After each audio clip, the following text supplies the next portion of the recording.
The locomotive announced itself long before it arrived. The whistle cut through the cold morning air somewhere past the eastern ridge, and the people of Blackstone Ridge heard it the way they heard most things. Without enthusiasm, without particular interest, the way you hear a sound you've grown so used to you stop actually listening to it. A few men on the platform of Mercer and Sons Feed and Grain looked up from their conversation. The station master, a heavy-set fellow named Dwight Cully, stepped out from the small wooden depot and checked his pocket watch out of habit, though the train was running 12 minutes behind and everyone already knew it. It was October and the frontier had already made up its mind about the coming season. The aspens along the northern tree line had gone the color of old brass. The creek that ran behind the stockyards had thinned to a silver thread. In 2 weeks, maybe 3, the first real freeze would roll down from the mountains and remind everyone that Blackstone Ridge sat at an elevation that didn't forgive carelessness. People who lived there understood this. They moved with the particular economy of people who had stopped wasting energy on things that didn't matter. The train came in trailing smoke and noise, slowing with a long groan of metal against metal, and the platform filled itself with the usual small drama of arrivals. A crate of hardware unloaded, 2 soldiers passing through on their way to somewhere grimmer, a merchant in a brown coat looking for whoever was supposed to meet him. Nobody was waiting for anyone in particular that morning, or so most of them believed. Silas Boone was there, though, standing at the far end of the platform with 3 other men from the Elkhead Cattle Company, his hat pushed back on his head, a cigarette burning slow between his fingers. He was a broad-shouldered man in his mid-40s, handsome in the rough, sun-worn way of men who spent their lives outdoors and knew it.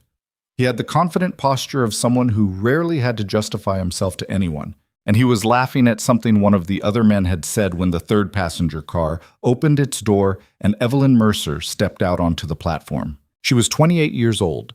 She carried a single leather traveling case that had seen better days, its brass clasps tarnished and one corner repaired with a strip of dark cloth. She wore a gray wool coat over a blue dress, both clean and carefully pressed in the way that suggested she had taken serious care of her appearance, despite long hours of travel. Her hair was dark brown and pinned up beneath a modest hat. She was not a small woman. She carried weight in her frame in the way that women of working households often did, broad through the shoulder, solid through the hip, but she held herself with a particular kind of dignity, the kind that comes not from being sheltered from the world, but from having faced enough of it that you stop apologizing for taking up space. She stepped off the train and looked around the platform with the careful, measured look of a woman trying not to let anyone see that she was nervous. She was very nervous. Evelyn had made the journey from Harrisburg, Pennsylvania in 11 days, 3 train changes, 1 overnight delay in a Kansas depot, and a final stretch of rail that wound through country so empty it made her chest tighten with something she wasn't quite ready to call fear. She had sold most of her furniture, given up her rented room, packed what mattered into one case, and told herself that this was not a desperate act but a courageous one. The letters had told her to be brave. The letters had told her that Blackstone Ridge was hard country but fair country, and that a man who worked it honestly could offer a woman a real life, a solid life, one built on actual ground instead of borrowed time. She had read those letters so many times the creases had begun to split. She scanned the platform a second time, slower. She was looking for the man who had written them. She had no photograph. He hadn't sent one, and she hadn't pressed the matter because the letters themselves had seemed like enough. They were warm letters, specific and human in the way that genuine writing tends to be, full of small details about the ranch and the mountains, and the particular way the valley looked after a heavy rain. She had believed them completely. She had believed him completely. That her? She heard the voice before she understood it was talking about her. One of the men standing with Silas Boone, younger, with a red bandana around his neck, had said it in a low voice that wasn't quite low enough. Silas glanced over, and something shifted in his expression.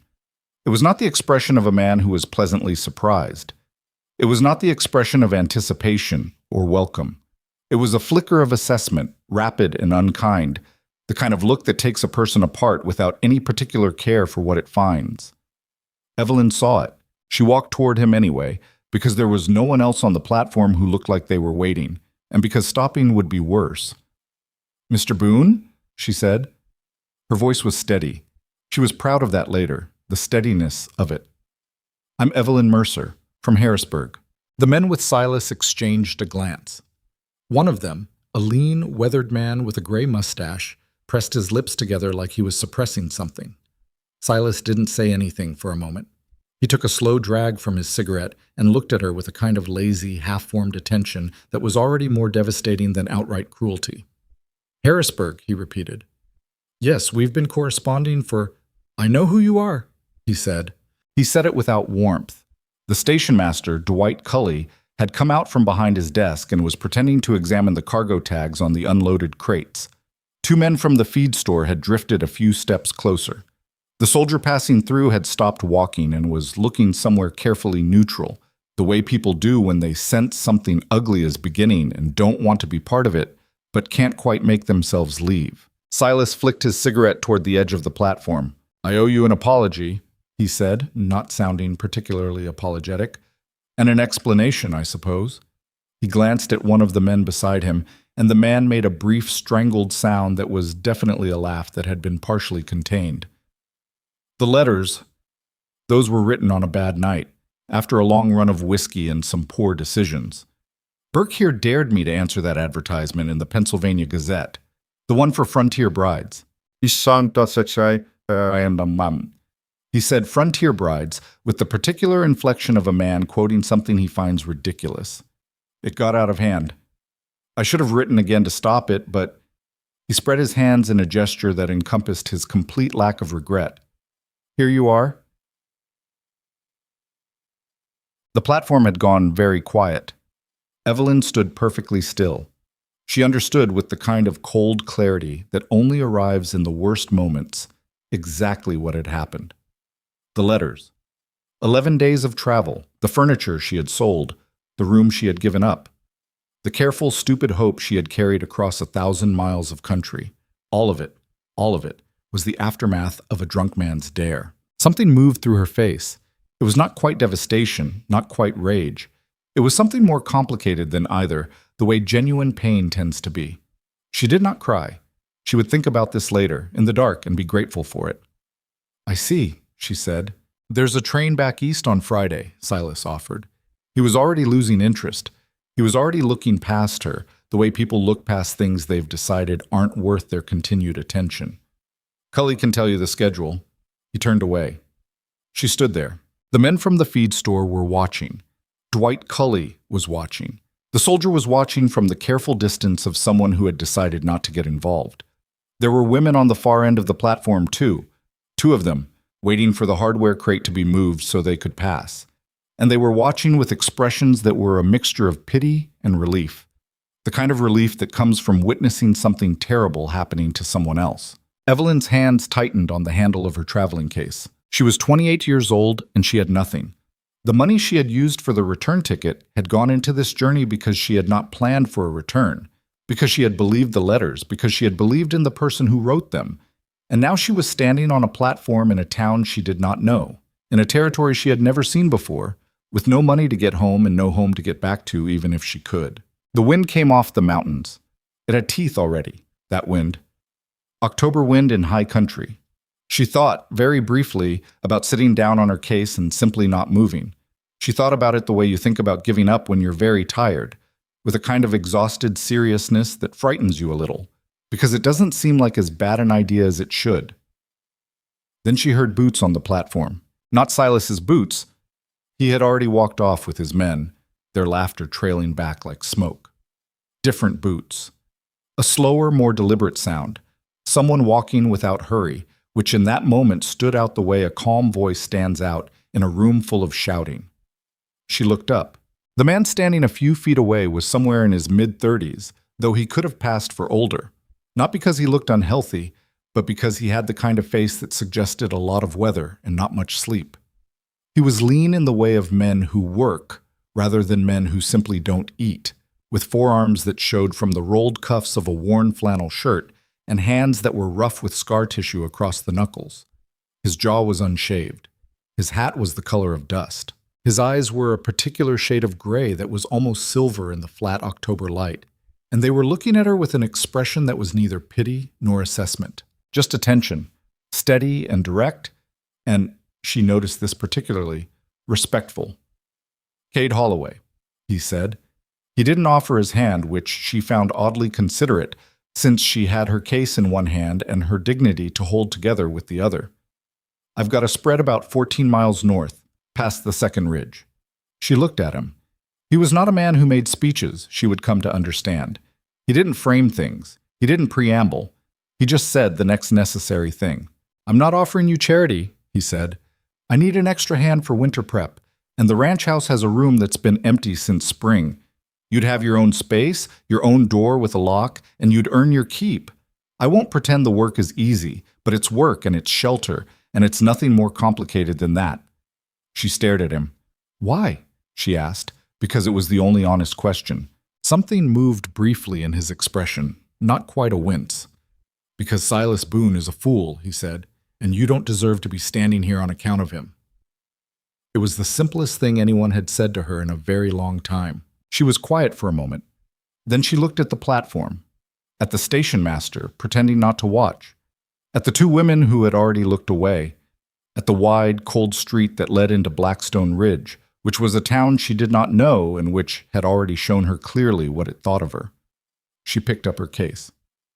Lead the way, she said. The wagon Cade Holloway drove was old enough to have opinions about the road, and the road was rough enough to provide constant material. They rode in silence for the first few miles. Not the uncomfortable kind, but the kind that exists between two people who understand they are strangers and are not rushing past that fact.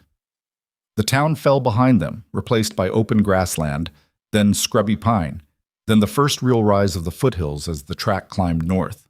Evelyn sat with her case across her knees and watched the country unfold. She had tried to imagine it from the letters, and she'd had some success. The mountains were where she'd expected them to be, vast and blue-gray and snow-capped, filling the western horizon like a wall someone had forgotten to finish building. The sky above them was the particular shade of deep autumn blue that made you feel like you could see too far, like the distance was a physical thing pressing back against your eyes. It was beautiful in the way that dangerous things are often beautiful, without any intention of being comforting. What kind of work? She asked eventually. Cade glanced at her from the side. Winter prep is mostly fence repair and supply storage. Before the ground freezes solid, you've got to get all the posts reinforced on the north pasture, or you lose them to the frost heave. Stock needs to be moved from the high pasture down to the lower barn. He paused. I've got a mare that foaled in July. She's been difficult. Won't settle properly in the lower paddock. Someone with patience could probably work with her. Evelyn nodded slowly. I grew up with horses, she said. Good. A silence. The wagon creaked and bumped. I'm not going to apologize for the terms, he said. I mean it when I say it's not charity. You'll work as hard as I do, and you'll be paid in kind. Food, shelter, firewood. Come spring, if you want to move on, I'll help you get where you're going. And if I want to stay past spring? He considered this without apparent discomfort. We'll talk about that in spring, he said. It was such a straightforward answer. No reassurance, no promises, no performance of generosity.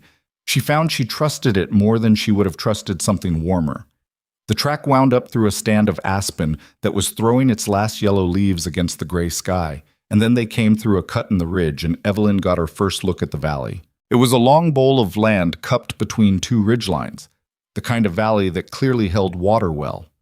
You could see it in the darker green of the grass, even in late October, in the way the creek that ran through the center of it caught the light. There were pine forests to the north and west. The eastern slope was cleared, carefully cleared, the stumps old enough to be rotting back into the soil, and it ran down to the creek in a series of natural terraces that would have been worth something to any man who understood grazing land. At the far end of the valley, tucked against the base of the northern ridge, was the ranch. It was not a pretty ranch. It was not a prosperous-looking ranch.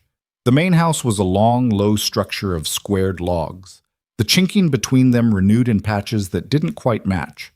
The barn beside it was larger than the house, which said something about priorities. There were smaller outbuildings, a smokehouse, a root cellar, what looked like a tool shed, and a corral on the south side where 3 horses stood with the patient, closed-eye quality of animals that have made their peace with their circumstances. Evelyn looked at it for a long moment. It needs work, Cade said. Most things worth having do, she answered. He looked at her then. A real look, the first time he'd actually turned and looked at her full on since the platform. Something in his expression shifted, very slightly, in a way she couldn't read yet. Then he turned back to the road. They rode the rest of the way down without speaking. The room he gave her was at the back of the house, off the kitchen, with a window that faced east and would catch the morning light. It was small and cold and smelled of old wood and the particular mineral smell of high country air coming through an imperfect window sill. There was a cot with a wool blanket, a wooden chest at the foot of it, and a hook on the back of the door. A small iron stove sat in the corner, unlit. Cade set a load of firewood beside the stove without being asked. "There's a bolt on the inside of the door," he said. "Outhouse is 20 paces northeast. Breakfast is at first light if you want it. I don't serve midday unless we're working close to the house." He was already moving back toward the door. "Mr. Holloway." He stopped. She was still holding her traveling case. She was aware that she looked, at this particular moment, exactly like what she was. A woman who had arrived somewhere with almost nothing, at the end of a very long day that had been a very long year. "Thank you," she said. "I mean it plainly, not as a formality. I mean it." He was quiet for a moment. "Get some rest," he said finally. "Morning comes early up here." He left. She heard his boots move through the kitchen, then out through the front, and then the sound of his boots on the porch boards, then nothing. She sat down on the cot. For a while she just sat there, in the cold, in the small room that smelled of old wood and mountain air, and let herself feel the full weight of the day, the platform, Silas Boone's face, the particular quality of the laughter, the cold that had come off the mountains while she stood there with her case and her broken plan. She did not cry. She had made a decision sometime in the afternoon that she was going to save her crying for something that deserved it. And this, all of this, including the humiliation and the fear and the particular ache of feeling like a fool, this was not that. This was just a bad day at the end of a long chain of bad decisions, some of them hers, some of them belonging to a man who would never have to face what he'd started. She opened her case. Beneath the folded clothes and the small toiletry kit and the book she'd been reading on the train was the bundle of letters. She'd tied them with a piece of kitchen twine. She took them out, held them for a moment, then crossed to the small iron stove, opened its door, and put them inside. She struck a match from the box she found on the mantel shelf and lit the corner of the topmost envelope. They caught quickly. She watched them burn. The fire was small, but it was enough to take the edge off the cold, and there was something deeply satisfying about watching the careful handwriting, whoever had actually done the writing for Boone's amusement, curl and blacken and disappear. She would not think about those letters again. She would not carry them. She had enough to carry. She unpacked the rest of her case methodically. Clothes to the wooden chest, book to the window ledge, toiletry kit to the small shelf above the stove. When she was done, she lay down on the cot without undressing, pulled the wool blanket up to her chin, and looked at the ceiling. Outside, the wind came down off the mountains and pressed against the walls of the house with a sound like something patient and large testing its boundaries. She closed her eyes.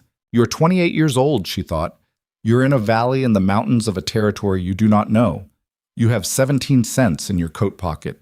You do not know the man who lives in this house. You do not know what tomorrow will look like." "All right," she thought. "All right." She slept. Morning came the way Cade had warned it would, fast and without apology. Evelyn was awake before the knock on her door, which surprised her, because she was not typically an early riser. She had slept hard, the way you sleep when you have stopped pretending things are fine and let your body do what it needs to do. When she heard the quiet rap on the kitchen side of her door and Cade's voice saying simply, "Light's coming," she was already sitting up. She dressed quickly, layered against the cold she could feel even through the walls, and came out into the kitchen to find a fire already going in the cook stove and a pot of coffee on the burner. Cade was at the table with a tin cup, looking at a page of handwritten notes that turned out to be a list of the day's work. He didn't look up when she came in. There were 2 cups on the counter. She poured herself coffee and sat across from him. The kitchen was spare but functional.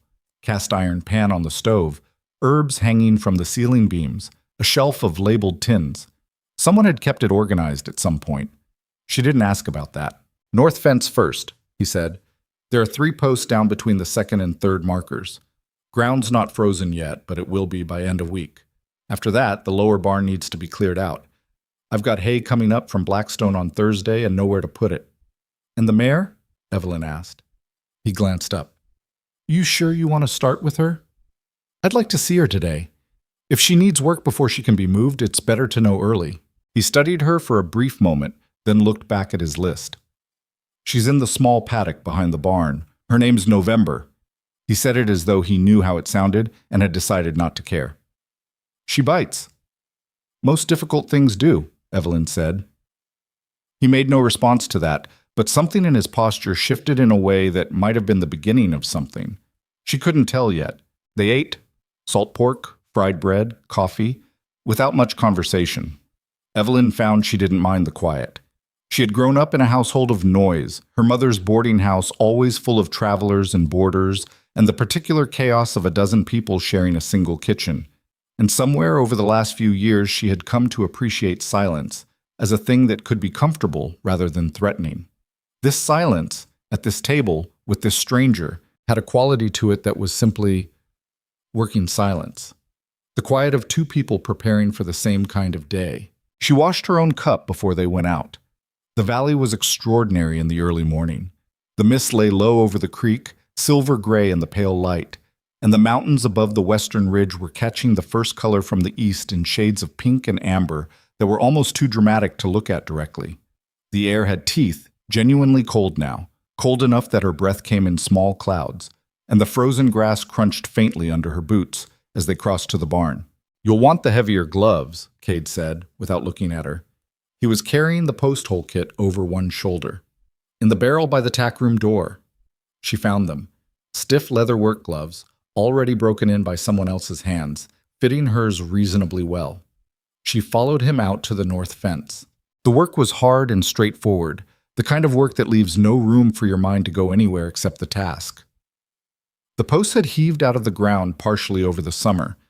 This happened, Cade explained, when the ground froze and thawed unevenly, and they had to be reset deeper, which meant digging through root-threaded soil with a bar and spade. Cade worked without wasted motion. Evelyn watched him for the first post, asking questions only when they were useful, and then set herself to the second post on her own without being asked. He noticed. He didn't say anything, but she caught the flicker of it in his expression when he looked over. They worked through the morning.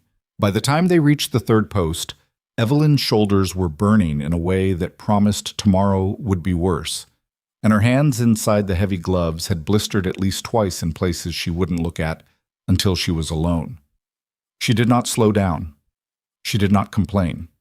She had made a calculation sometime in the first hour that the best thing she could do, the only truly useful thing, was to be as capable as she claimed to be, and to prove it in a way that required no announcement. That's it, Cade said when the third post was set and tamped. He was looking back at the line of fence with the assessment of someone who spends a lot of time looking at things that need work. Good enough to hold through first freeze. What happens at second freeze? Usually something else breaks, he said. She laughed before she could help it. It surprised her. Genuine laughter, the short, involuntary kind that escapes before you can manage it.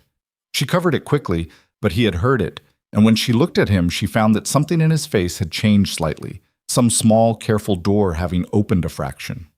He looked away first. Lunch, then the barn, he said. November was a gray roan mare with one white sock and the specific personality of an animal that has been handled poorly and is not going to pretend otherwise. She stood in the small paddock with her head raised and her ears half back, watching Evelyn come through the gate with the particular expression of a horse that has decided to reserve judgment but is leaning toward hostility.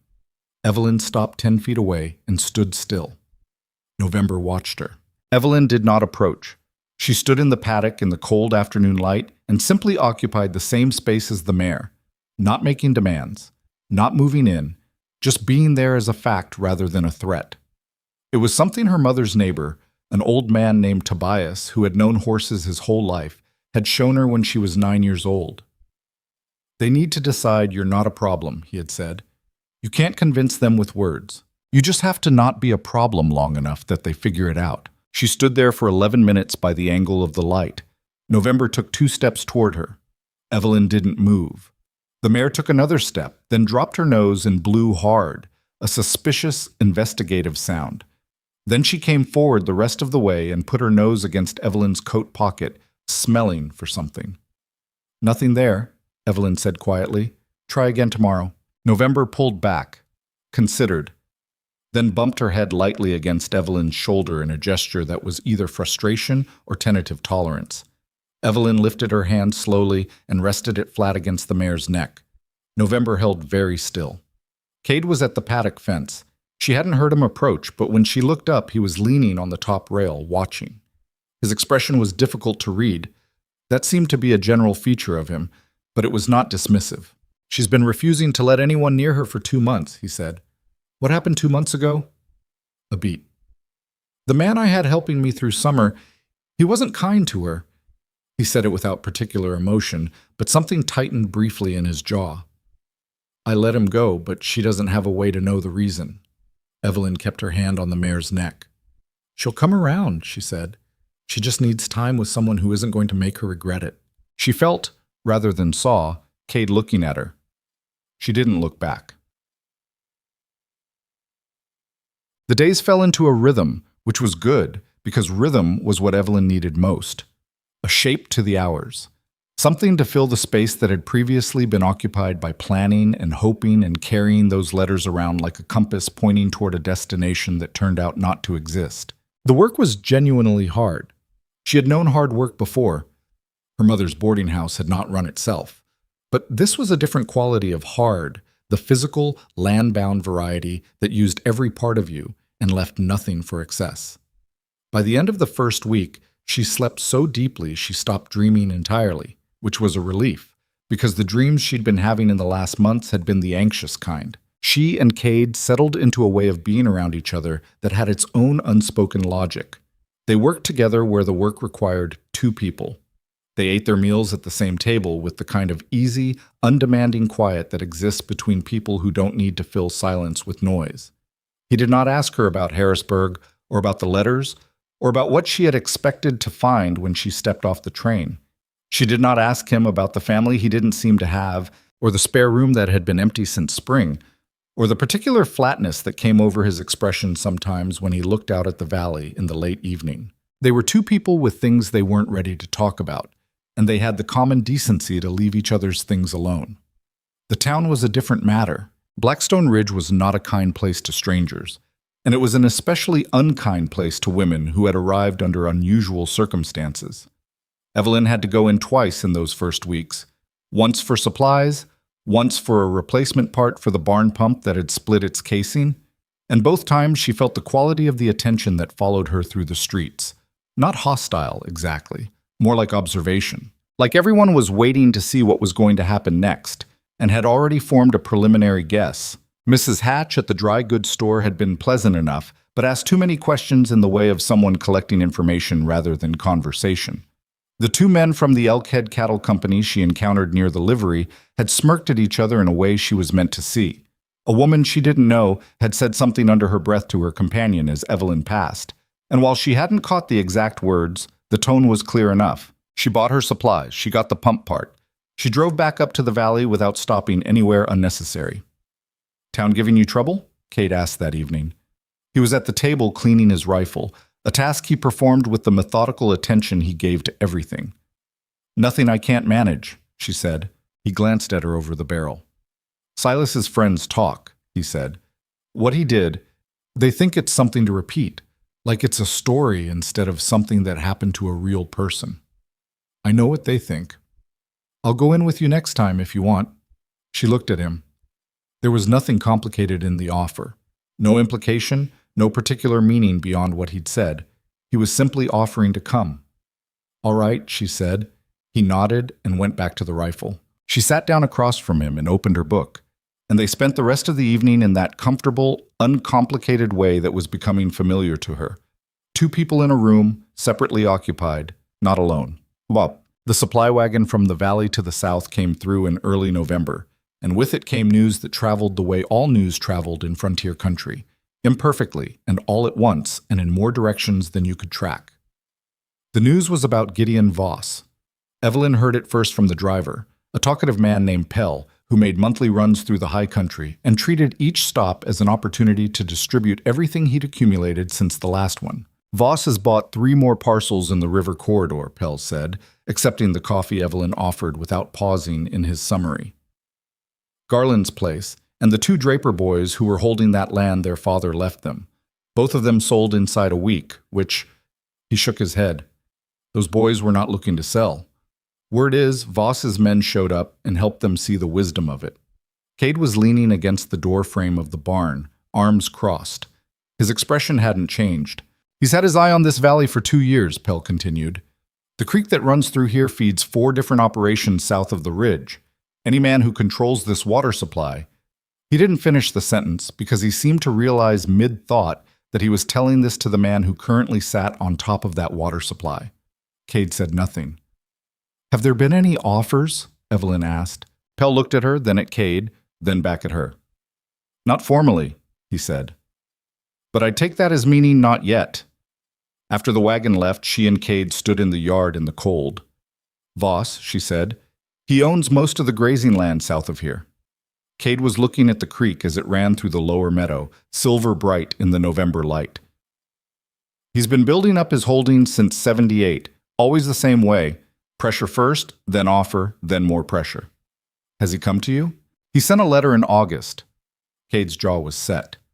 I didn't answer it. Evelyn looked at the valley around them, the fence they had repaired, the lower barn with its fresh hay, the south pasture where the cattle moved in the late afternoon light, November standing at the paddock rail, watching them with her calm, intelligent eyes. What does he want exactly? She asked.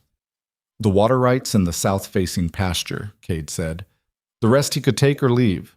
Could you split it? Sell the southern? No. His voice was quiet but finished. My grandfather built this valley.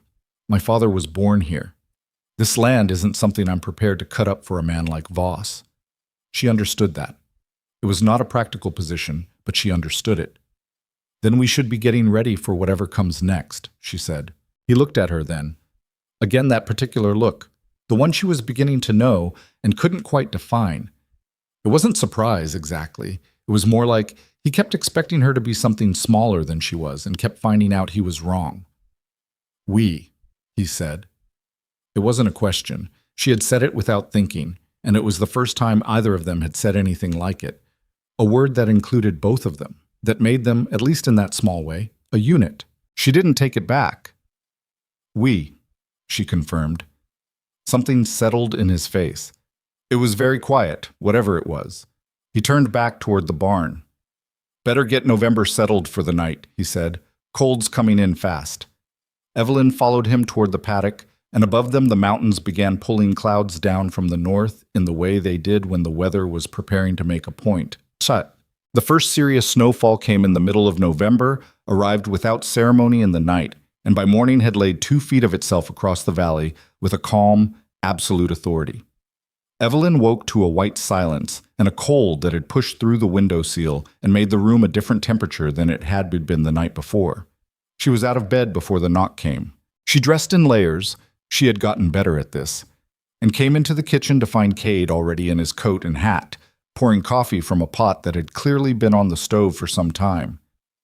North pasture gate, he said without preamble. Snow's pushed it. We need to get it cleared before the cattle push through it themselves. Give me 2 minutes. They spent the morning in the snow. It was heavy work, clearing the gate, reinforcing the drift breaks on the north side of the lower barn, checking the water troughs before they froze solid. The cold was of a quality Evelyn had not experienced before. Not the bitter wet cold of Pennsylvania winters, but something drier and more serious, the kind of cold that felt like it had made a decision about you and was implementing it. She kept moving. The only way to stay warm in that kind of weather is to keep moving, and she'd understood this by mid-morning. They worked side by side, passing tools, holding things, while the other worked, communicating largely in practical language. Hand me that bar, watch the drift on your left, hold this post. And at one point, when Evelyn slipped on a patch of ice under the fresh snow and went down hard on one knee, Cade caught her elbow without thinking, held her steady until she'd gotten her footing back, and then let go. They didn't say anything about it, but she noticed his hand on her arm. The matter-of-factness of it, the way he had simply been paying enough attention to catch her without it being remarkable in any way.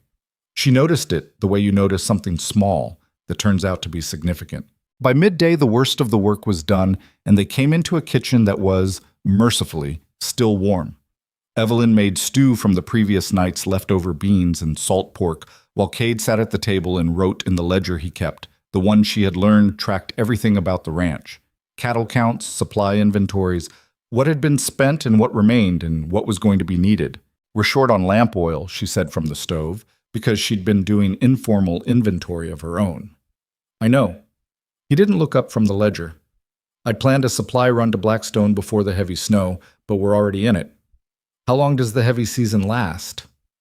"Usually through February, sometimes March." He made a notation in the ledger. "We should be able to make it through on what we have, as long as nothing unexpected." He stopped. She looked over. "Nothing unexpected breaks," he finished, but she'd heard the pause. "What?" she asked. He set down his pen. For a moment he just looked at the ledger, and she had time to understand that whatever he was about to say, it was something he had been carrying for a while. "I'm behind," he said, "on the operational loan from last spring. I'd planned to sell 4 head at the fall market, but with everything that happened with the hand I let go, I wasn't prepared. The cattle weren't ready, and I missed the market." He was very still. "Voss knows about the loan. He has connections at the bank. If I default, the bank calls the debt, and Voss buys the note." He paused. "It wouldn't be subtle." Evelyn turned back to the stove and stirred the stew. "When's the default point?" she asked. "End of February." She thought about this. She thought about the valley, its creek, its southern pastures, its particular beauty in the early morning light, the way the mountains sat behind it like something permanent and real. She thought about what it meant for a man to have a thing that his grandfather had built and his father had been born into, and for someone like Gideon Voss to be working systematically toward taking it. "You said the cattle weren't ready for market," she said. "Not in time for the fall date? No." "When's the next market?"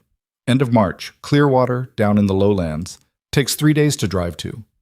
"Then we get them ready." She said it the same way she'd said everything else, without performance, as a plain fact that had already been decided. "Between now and end of February, we get them in the condition they need to be, and we find a buyer at the March market. That covers the loan." Cade was quiet. "It won't cover it entirely," he said. "How close will it get?" 80% maybe. "Then we find the other 20 somewhere else." She picked up the ladle. "There are always other ways." He was watching her, and this time when she turned from the stove, she caught the full weight of whatever expression was on his face, unguarded, for just a second, in the way people's faces sometimes are when they're alone with something they're not quite sure what to do with. "You've been keeping my ranch together for 3 weeks, he said. It wasn't an accusation. It was more like something he'd been meaning to acknowledge and had been circling around. "I've been keeping my room and board," she said. "There's a difference." "There doesn't have to be." A long silence. Outside, the snow was still falling, muffling everything. "Why?" he asked then. It was the same question she'd asked him on the platform, and he seemed to know it, and she understood this was deliberate. He was giving it back to her. She thought about that for a moment. "Because this valley is worth saving," she said simply. "And because I'm here, and I have no intention of being useless." He didn't say anything else, but something in the room had shifted. Some careful arrangement of air and attention, and the particular distance between two people who have been maintaining a certain amount of it by mutual silent agreement, something had changed, just slightly, just enough to notice. She put the stew on the table. "Eat," she said. He sat forward and picked up his fork.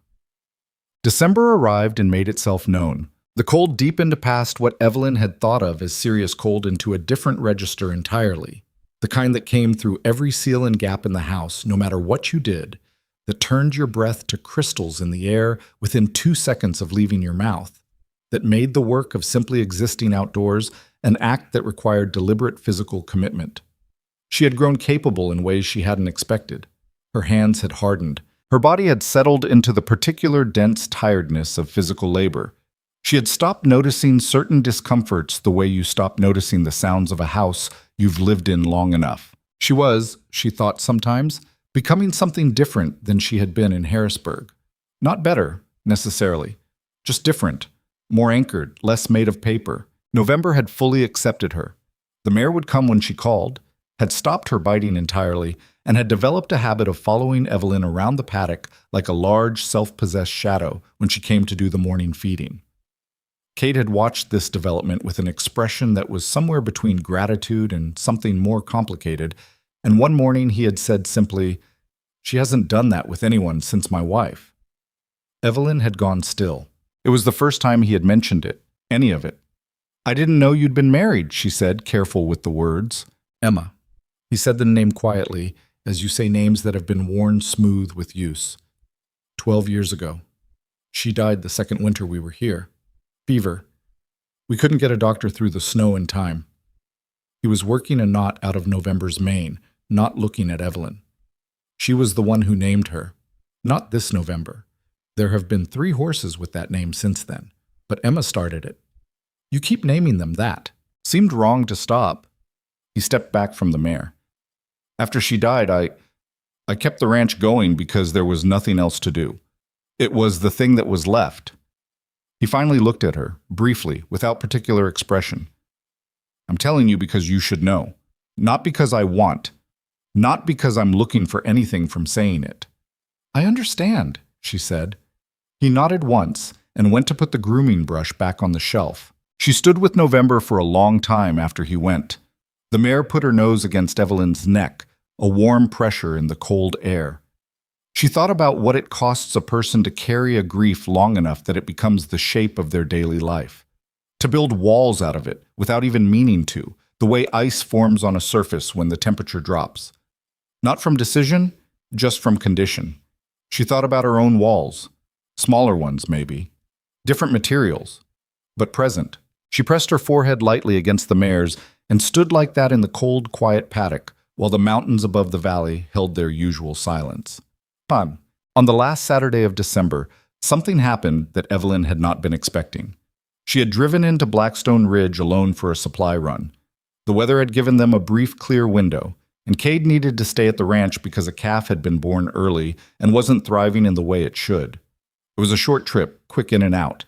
But as she was loading the wagon bed behind the dry goods store, she became aware of voices carrying from around the corner of the building. Silas Boone's voice, among them. She would have recognized it anywhere. "Woman still up there," he was saying. "Living in Holloway's house. 3 months now."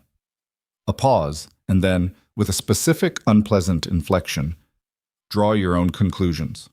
She heard laughter. "Holloway's a fool if he thinks she's there for the ranch work," someone else said. More laughter. Evelyn set down the bag of flowers she was holding very carefully and took a breath. She was, at that precise moment, aware of a very particular choice. She could finish loading the wagon. She could get in and drive back up to the valley. She could report it to Cade or not report it to Cade, and either way it would become another small piece of the weather she had to live in, the constant low-level contempt of a town that had decided it knew what she was. Or she could walk around that corner. She walked around the corner. There were 4 of them. Silas and 3 men she recognized from the Elkhead operation. All of them standing in the alley beside the buildings with the relaxed posture of a conversation that had been going on for a while and expected to continue uninterrupted. She walked up to within 10 feet of them and stopped. They went quiet with the speed of men who hadn't expected to be heard. She looked at Silas. He looked back at her, and she watched his initial surprise resolve itself into the practiced, amused condescension he had shown her on the platform. Only this time he looked less certain of it. "Mr. Boone," she said. Her voice was entirely even. He tipped his hat. "Miss Mercer, I'd ask you not to speculate about my circumstances to people in town," she said. "Not because I need protecting, but because what I do and where I live is not your business, and I think you know that, and I think you keep doing it anyway because you feel that it is your right to define what kind of woman I am in the eyes of a town that you have a certain standing in." She paused. "It isn't your right, and I am telling you plainly that I am aware of what you're doing, and I have no intention of being made smaller by it." Complete silence. Silas's jaw had tightened. The men with him were very still. "You've got nerve," he said at last. It was not quite a compliment and not quite an insult. It was the kind of thing you say when you've been caught off balance and are attempting to regain the high ground by calling the other person's emotion rather than engaging with what they said. "I've got nothing but nerves," she said. "Good afternoon." She turned and walked back to the wagon. Her hands were shaking by the time she got there, but she got herself up onto the bench and took up the reins, and she drove out of Blackstone Ridge with her back straight and her eyes forward and her heart hammering so hard she could feel it in her fingertips. But she did not look back. By the time she was through the first ridge and the town was invisible behind her, the shaking had stopped, replaced by something different, something that was not quite pride and not quite fury and not quite relief, but contained elements of all three. Something that felt, she thought, very much like herself. She drove home through the cold. The valley opened up ahead of her, the mountains behind it, the last light of December across the snow-covered ground, the creek still running dark and clear through its white banks, and the ranch house at the far end of it with smoke coming from the chimney. A light in the kitchen window. She did not cry. She drove toward the light. The new year arrived without fanfare in the high country. No celebration, no particular acknowledgement. One day was the last of December, and the next was the 1st of January, and the mountains didn't care either way.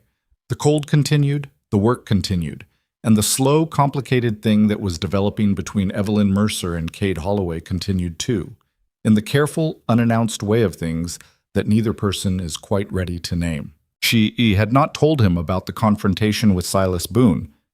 She'd thought about it on the drive home that December afternoon, weighing it the way you weigh things when you're alone with your own counsel, and the road ahead of you is long and straight and gives you no excuse not to think.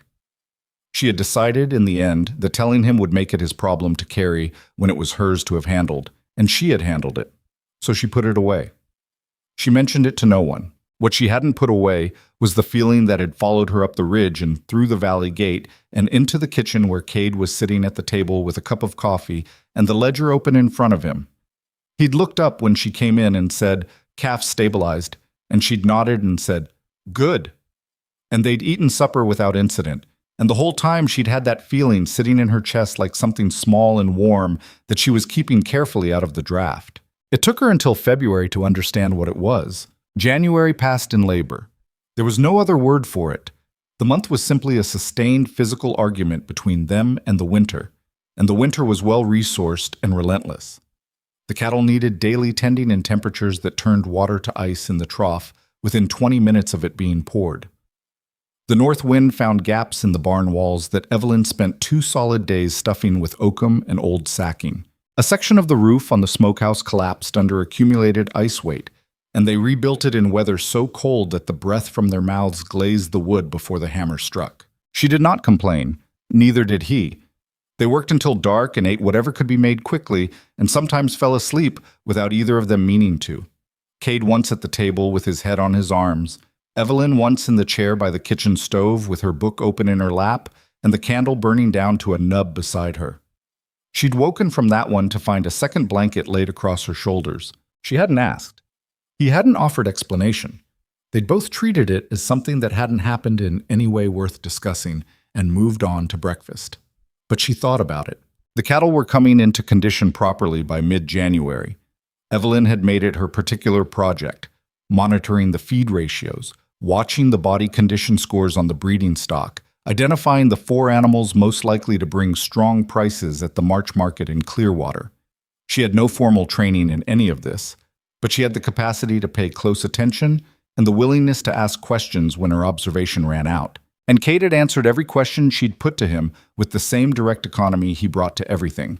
"You know cattle," he said one morning in late January, watching her work through the feed assessment on the bull she'd started calling Sergeant on account of his attitude toward other males in the herd. "I know how to watch things," she said, not looking up from the animal. "That's most of it," he said. She did look up then, because there was something in his voice, not quite praise.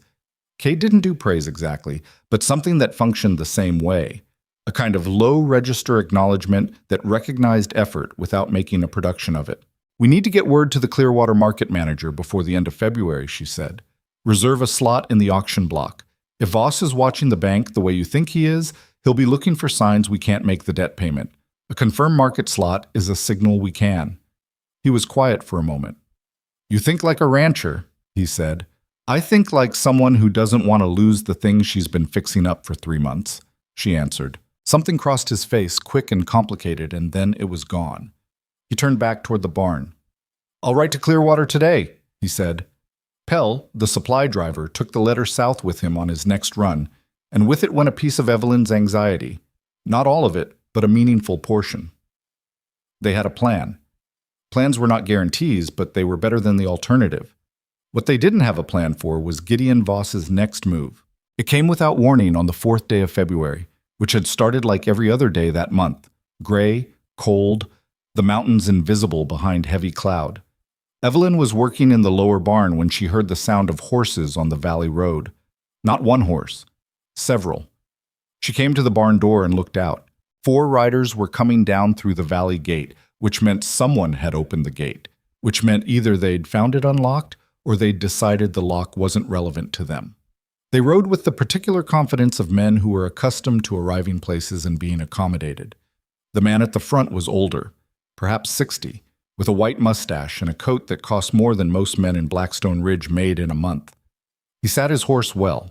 He looked around the valley with the expression of a man reviewing an acquisition rather than visiting a neighbor. Evelyn set down the tool she was holding and walked out of the barn. Cade came from the house at the same moment, wiping his hands on a work cloth, and they arrived in the yard at approximately the same time. She fell into step half a pace behind and to his left. Not from deference, but because this was clearly his land and his confrontation to lead, and she was not going to step in front of that unless she needed to. The lead rider pulled up his horse and looked down at them. "Holloway," he said. It was not a greeting. It was an identification, the way you label a thing before you discuss what to do with it. "Voss," Cade said. So this was the man. Evelyn looked at Gideon Voss with the careful attention she gave to things she needed to understand. He was not the brutish figure she had assembled in her imagination from Pell's descriptions and the second-hand accounts she'd gathered in Blackstone Ridge. He was well-groomed, intelligent-looking, with pale eyes that moved across the valley with a proprietorial interest he didn't bother to conceal. His 3 riders hung back in a loose arrangement that was not exactly threatening, but was clearly meant to establish that he had not come alone. He was the kind of man who understood leverage the way a carpenter understands wood, the nature of it, the grain of it, where it would yield and where it would split. "I wanted to come in person," Voss said. "I've sent letters. You haven't answered them." "I don't have anything to say to letters," Cade said. Voss looked around the valley again. His gaze passed over the repaired north fence, the rebuilt barn, the cattle in the south pasture, and then, briefly, over Evelyn. Something in his expression filed her away as a piece of information to be processed later. "This is fine land," Voss said. "Your grandfather built something worth having here. I respect that." He said, "I respect that," with the specific weightlessness of a man who has learned that speaking the word respect costs nothing. "My offer is fair. More than fair. What I'm prepared to pay for the water rights in the southern parcel would set you up for life in any town in the territory." "I'm not interested in any town in the territory," Cade said. "This is a hard life," Voss said. He was not aggressive yet. He was patient, the way patient men are when they know they have other options. "You're working yourself half to death up here every winter. The bank is not your friend. I happen to know that you're carrying a loan that—" "I know what loan I'm carrying," Cade said. A silence. Voss looked at him steadily. Then his gaze moved deliberately to Evelyn. "I don't believe we've met," he said. "Evelyn Mercer," she said. "I work this ranch." Something in Voss's expression decided something. "A difficult thing," he said, to neither of them specifically, "to build a life on borrowed ground." He let that sit for a moment, then looked back at Cade. "I'm not here to make enemies, Holloway. I'm here because this valley makes more sense inside my operation than sitting up here on its own. Think about what I've said." He gathered his reins. "I'll be in Blackstone Ridge through the end of the week." He turned his horse. The 4 riders went back up through the valley the way they'd come, and Evelyn and Cade stood in the yard and watched them go. "Borrowed ground," Cade said quietly, after the sound of the hoofbeats had faded. "He wanted to see how it landed," Evelyn said. Cade was quiet for a moment. "It's going to get worse before it gets better," he said. "Probably," she agreed. He exhaled a brief, controlled sound. "I need to check the south gate," he said. "Make sure they didn't do anything on the way in." He walked toward the south pasture. Evelyn went back to the barn, picked up the tools she'd set down, and stood for a moment in the cold silence of the building, thinking about the way Voss had looked at the valley. Not with greed exactly. Greed was messier than that, more personal, more obviously hungry. He had looked at it the way a very calm person looks at a problem they have already solved in their head and are simply waiting to implement. That was worse than greed. That was method. The south gate was intact, which meant Voss had either not bothered or was saving that particular move for later. By supper, it was clear he'd chosen later, because when Cade came back from checking the rest of the fence line, he had the tight, controlled look he got when something had gone wrong that he was organizing in his mind before he spoke it aloud. 3 fence posts on the east boundary, he said, pulled out. Not by weather. The ground around them is clean. He sat down.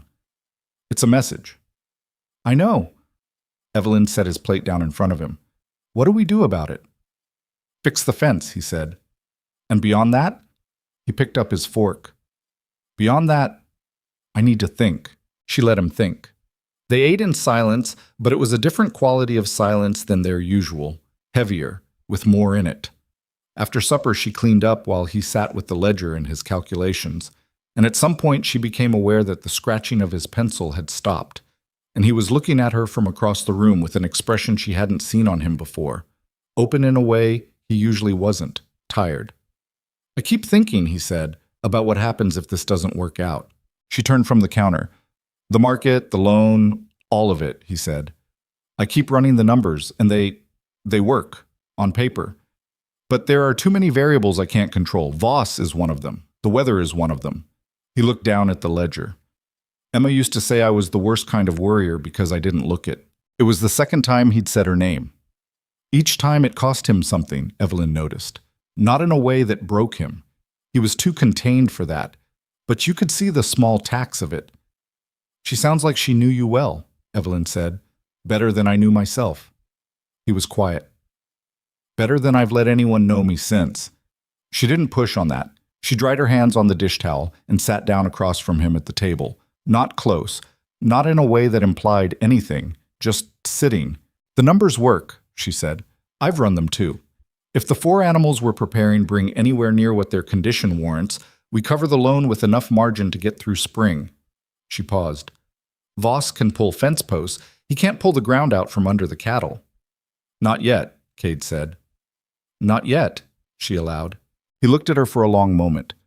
There was something in that look she had learned to be careful with, because it had a weight to it she wasn't ready to examine fully. Not yet. Not with everything else in motion. You should have gone back east, he said quietly. It wasn't an accusation or a suggestion. It was the kind of statement that carries a question inside it. Probably, she said. Why didn't you? She thought about this.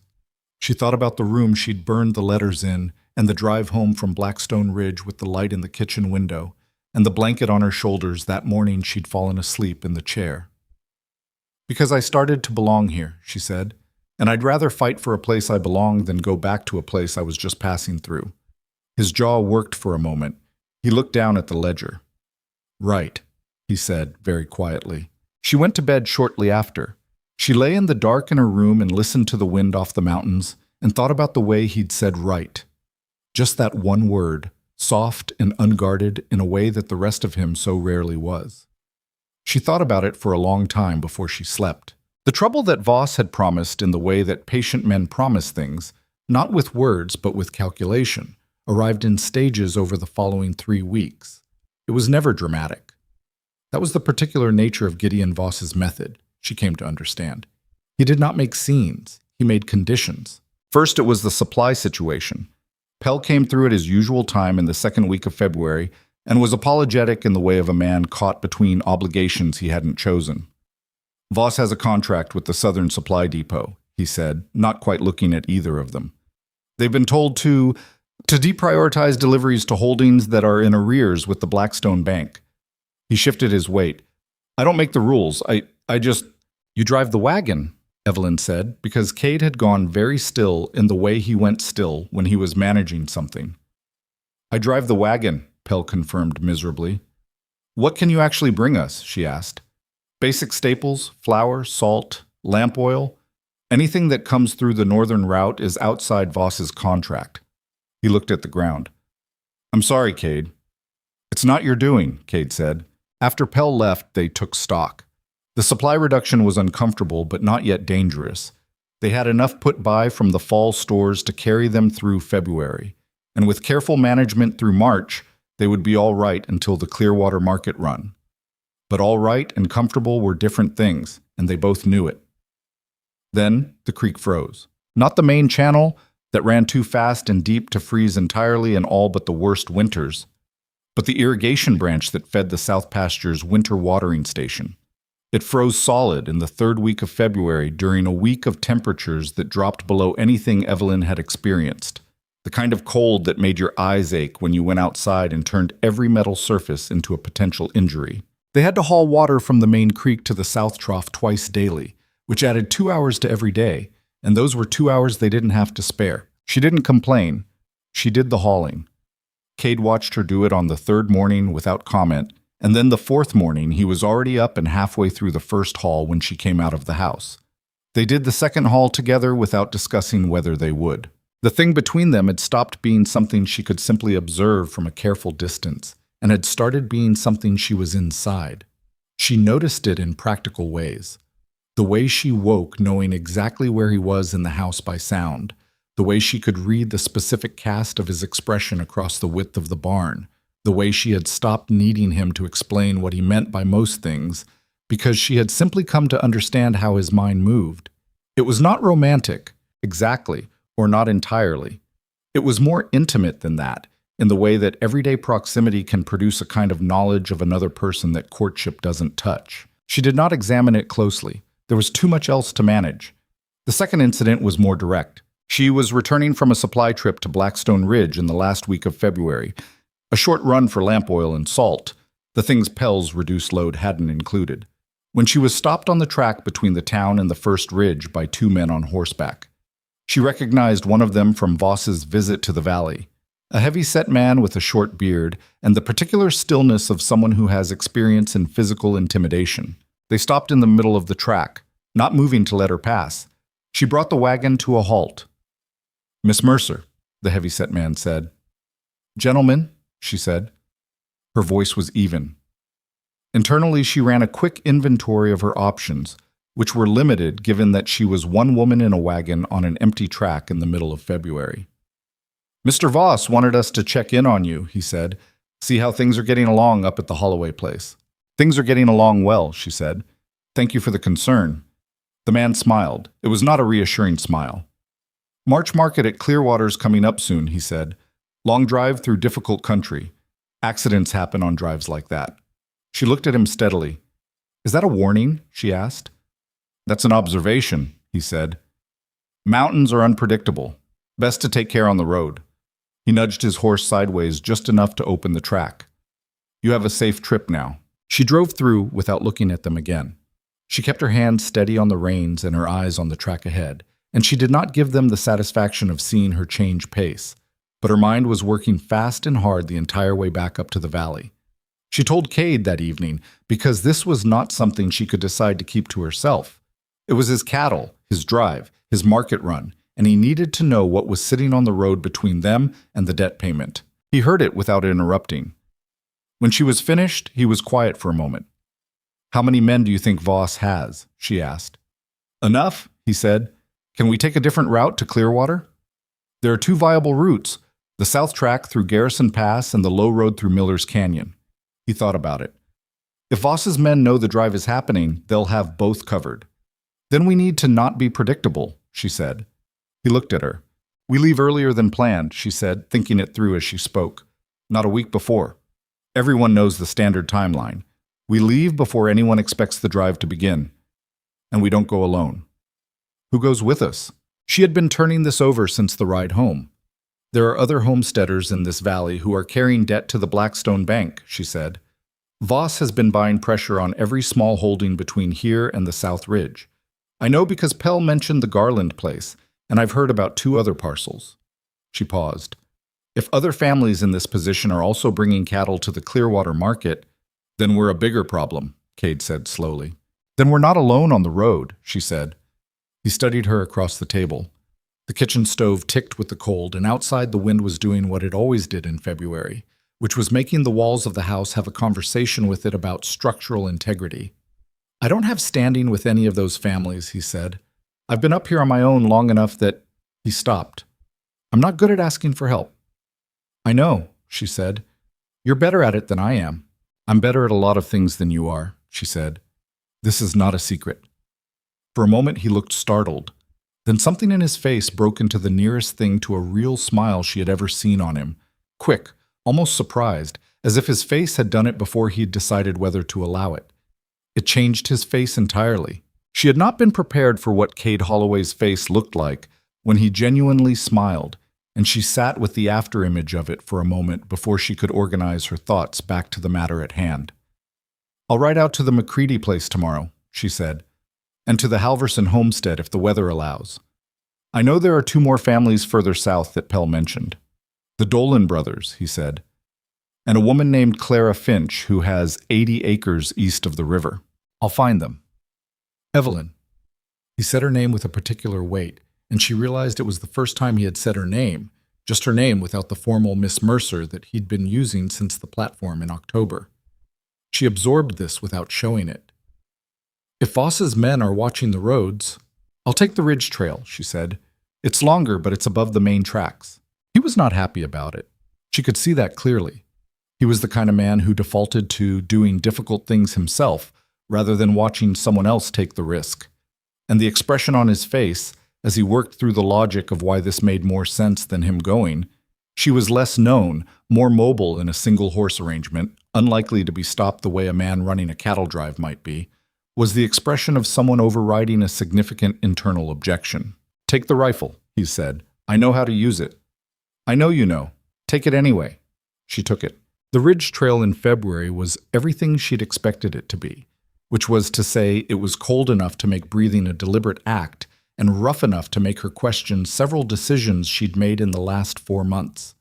But the view from the high point of the trail, looking south across a country of white valleys and dark pine ridges, and the far, faint gleam of what she thought might be the Clearwater River, was the kind of thing that made you understand why people stayed in difficult places. The world looked immense from up there, clear, true to its own nature. She rode down the other side toward the McCready place, which she'd gotten directions to from Pell's offhand descriptions, and she found it on the second attempt.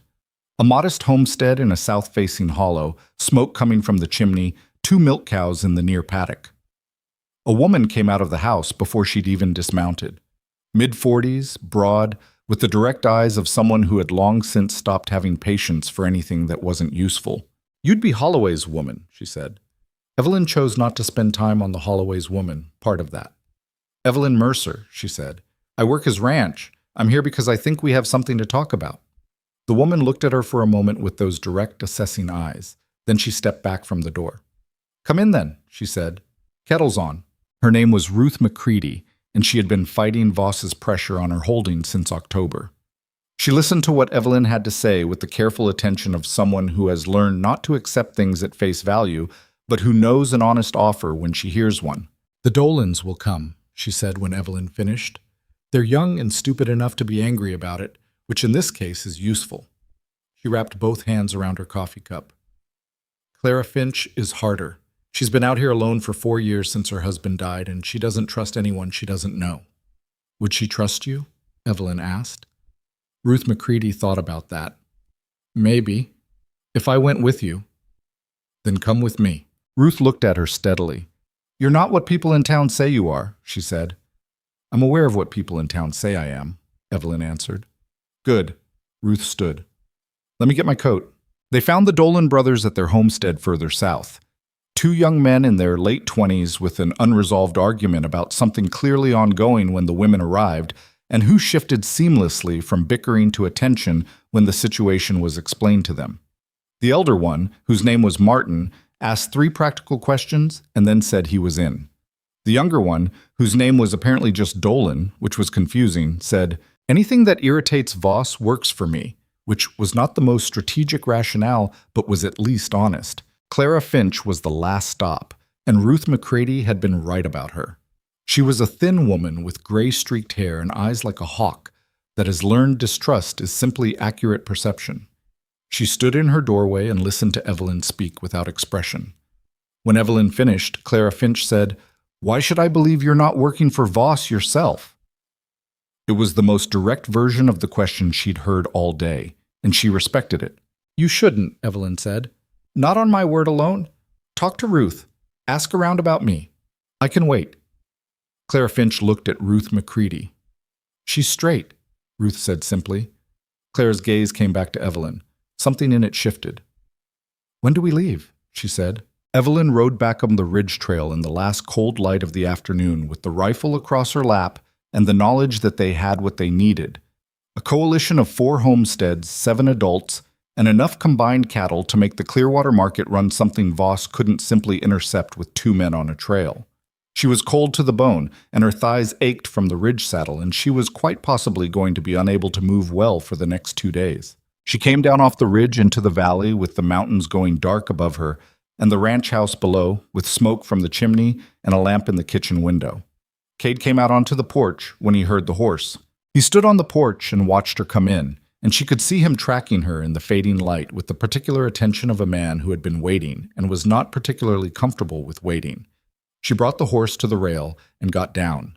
Stiffly, ungracefully, her frozen knees protesting significantly. And he was there beside her without her having heard him step off the porch. He took the horse's reins. "How'd it go?" he asked. 4 homesteads, she said. 7 adults. We leave in 8 days. He was very close to her in that moment, close enough that she could see the expression on his face clearly in the failing light. Relief, and something complicated underneath it that she recognized because she'd been carrying the same thing for a while now. He was looking at her the way you look at something you've stopped pretending you don't care about. He handed the horse off to the post and didn't move away. "You're half frozen," he said. "Mostly," she agreed. "There's stew." "Good." They stood there for a moment in the cold, closer than they needed to be for a practical conversation. The silence between them charged with something that had been building since October and was getting harder to ignore.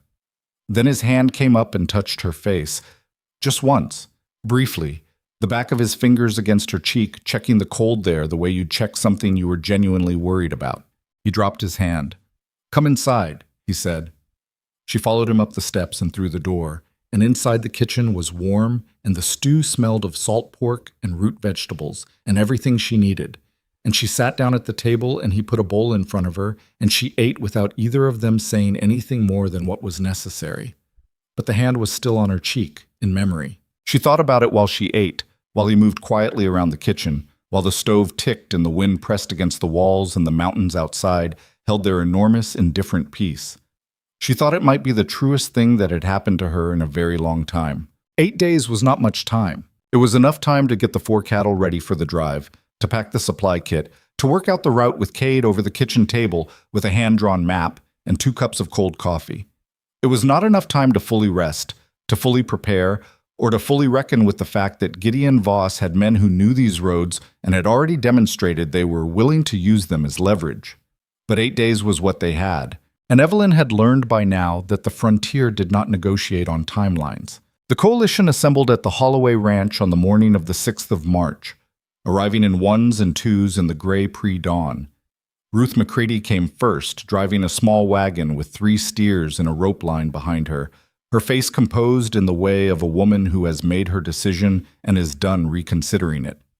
The Dolan brothers arrived together, Martin on horseback, and his younger brother driving their animals with more noise than was strictly necessary. Clara Finch came last, alone, with 4 head and a rifle across her saddle that she handled with the practiced ease of someone who had been the only protection on her property for 4 years. They stood in the yard in the cold morning and looked at each other. 7 adults who had not, most of them, spent significant time together before this. And the silence had the quality of people measuring what they were doing against what it was going to cost. Cade looked at them from where he stood near the gate. "I want to be clear about what we're doing," he said. "Voss has men on the roads. We don't know how many or exactly where. The south track through Garrison Pass is the most direct route to Clearwater, but it's the one he'll expect." He paused. "I want to go through Miller's Canyon. It adds 6 hours, and the canyon section is narrow enough that we'll need to string the cattle single file through the worst of it. But it comes out below the pass where they won't be looking. They'll figure it out eventually, Martin Dolan said. Eventually, Cade agreed. By then we'll be far enough into open country that a confrontation serves them less. Clara Finch spoke from her horse. And if they come at us in the canyon, where we can't maneuver? Then we deal with it, Cade said. But I'd rather deal with it as 7 people than as 1. Clara looked at him for a moment, then looked at Evelyn in a way that asked a question without words. Evelyn held her gaze steadily and nodded once. Clara turned back to Cade. Miller's Canyon it is, she said. They moved out as the first real light came over the eastern ridge. The cattle strung out in a long, loose line behind the lead riders, their breath fogging white in the cold morning. Evelyn rode near the back with Ruth, who turned out to be exactly the kind of person you wanted behind you on a difficult undertaking. Steady, observant, and comfortable with silence that wasn't social silence, but the working kind. You know, Ruth said, after they'd been riding for about an hour, people in town think you came out here because you had nowhere else to go. That's accurate, Evelyn said. They think that's the whole story. It's the beginning of it, Evelyn said.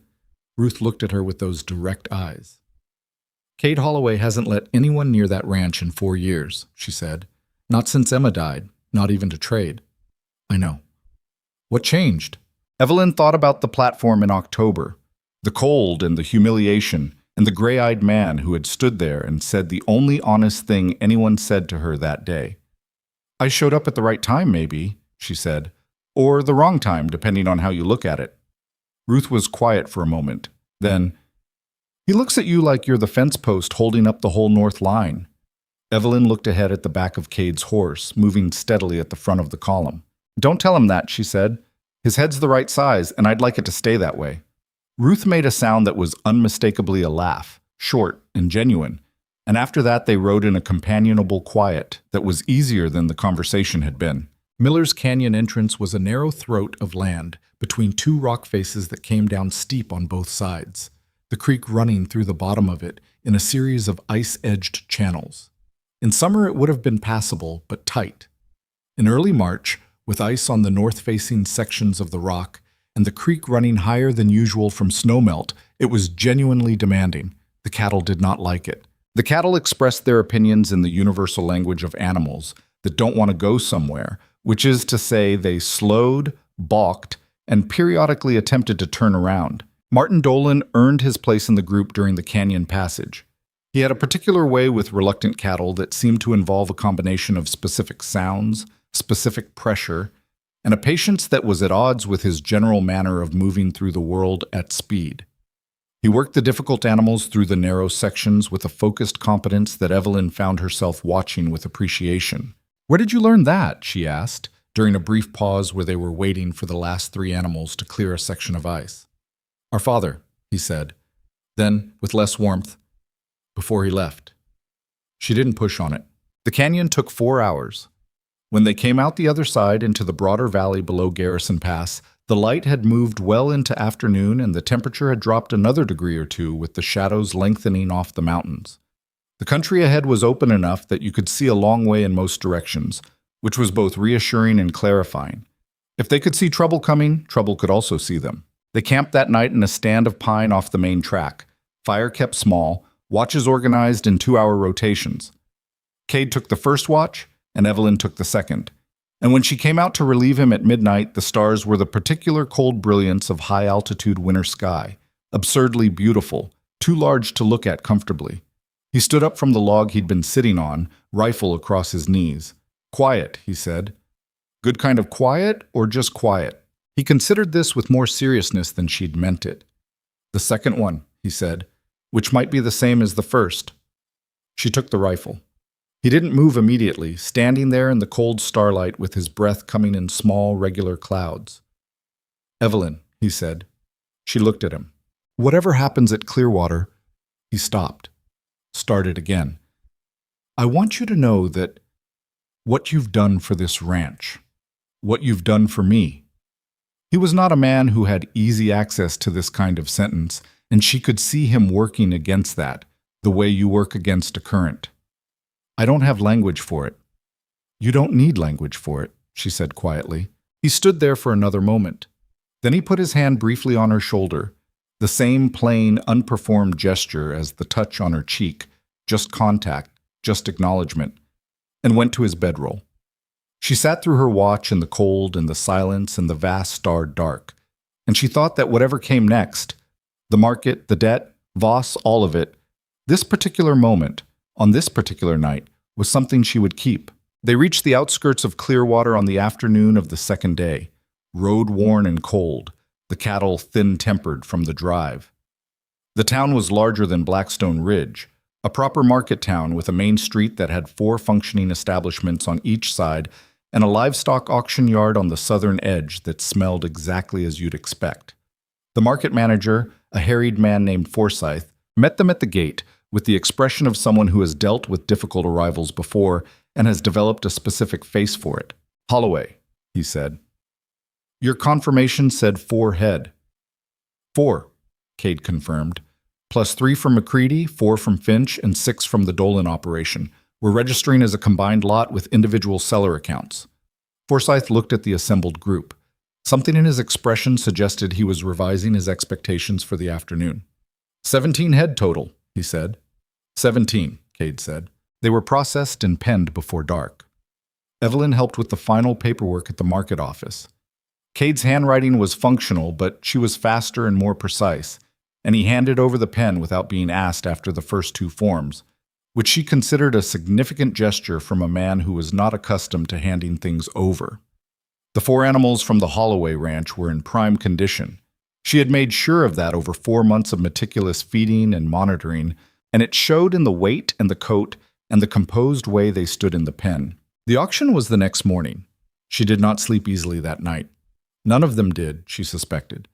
They had taken 2 rooms at the Clearwater boarding house, the women in one and the men crowded into the other, and she could hear through the thin wall the occasional low sound of the Dolan brothers' ongoing argument about something that had apparently been running since before she'd met them. She lay in the dark next to Ruth and thought about numbers.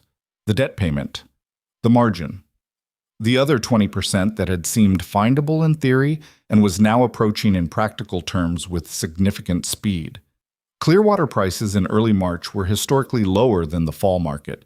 She had learned this from Forsyth's posted results in the office. But the condition of their animals should push the per-head price above average. It would be close. Everything about this was close. She was awake before dawn and at the auction yard fence before most of the buyers had arrived, watching the pens, watching the people who walked the pens with the assessing eyes of men who spent money carefully. She had positioned herself deliberately, close enough to hear conversations, unremarkable enough not to attract attention, gathering information the way she had gathered everything she needed in the last 4 months, by paying attention and not stopping. She heard Voss's name twice before the auction opened. The first time was in passing, a buyer mentioning he'd heard Voss was buying Southside parcels again. The second time stopped her cold. 2 men near the water trough, their voices low but not low enough. One of them said that Voss had sent word to the Clearwater auction house that the Holloway account had a disputed lien against it, and that any sale proceeds should be held pending resolution. Evelyn stood very still. Then she walked, quickly and without appearing to hurry, back to the boarding house. Cade was in the common room with his second cup of coffee, and the particular tightness around his eyes that meant he'd slept about as well as she had. She sat down across from him and told him what she'd heard. The tightness around his eyes became something harder. "A disputed lien," he said. "That's what they said. I don't know the details, but if it's filed with the auction house before the sale, it holds the payment," he said, "which means the debt comes due before we see a cent." They looked at each other across the table. "Can he do that?" she asked. "File a lien without actual grounds?" "He can file it. Grounds take time to dispute."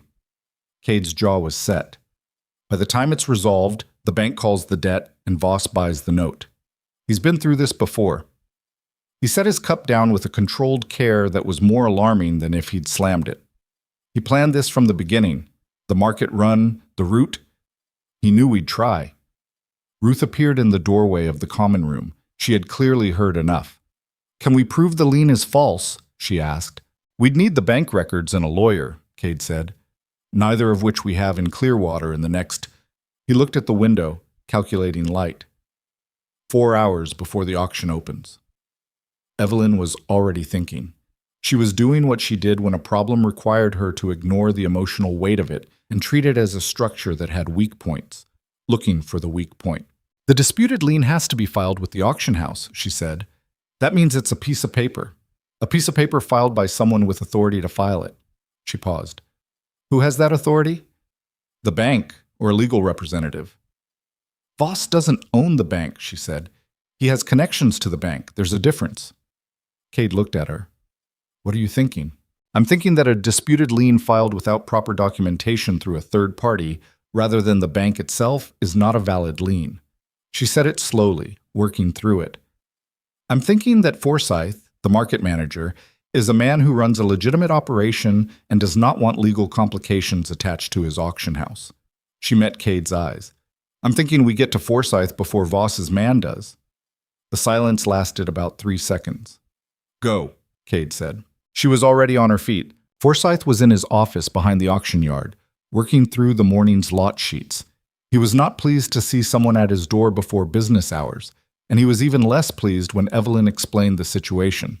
But he was, as she had assessed him, a man who ran a legitimate operation, and the question she put to him, has a lien document been filed against the Holloway lot, and if so, through what channel and under what authority, made his expression shift from irritation to a more complicated attention. He checked his files. He checked them carefully, with the thoroughness of a man who understood what she was asking and why it mattered. There's a notice, he said slowly, filed yesterday afternoon. It came through a courier, not through the bank directly. He was frowning now. The authorization signature is... He stopped, looked at it more closely. This is a Voss company letterhead, not a bank document. Is a private company authorized to place a hold on auction proceeds? Evelyn asked. Forsyth was quiet for a long moment. He was working through something. No, he said. They are not. He set the paper down. This is not a valid filing. Then it doesn't hold, Evelyn said. It does not hold, he agreed.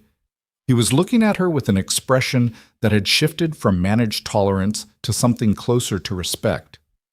Miss Mercer, she said. Miss Mercer.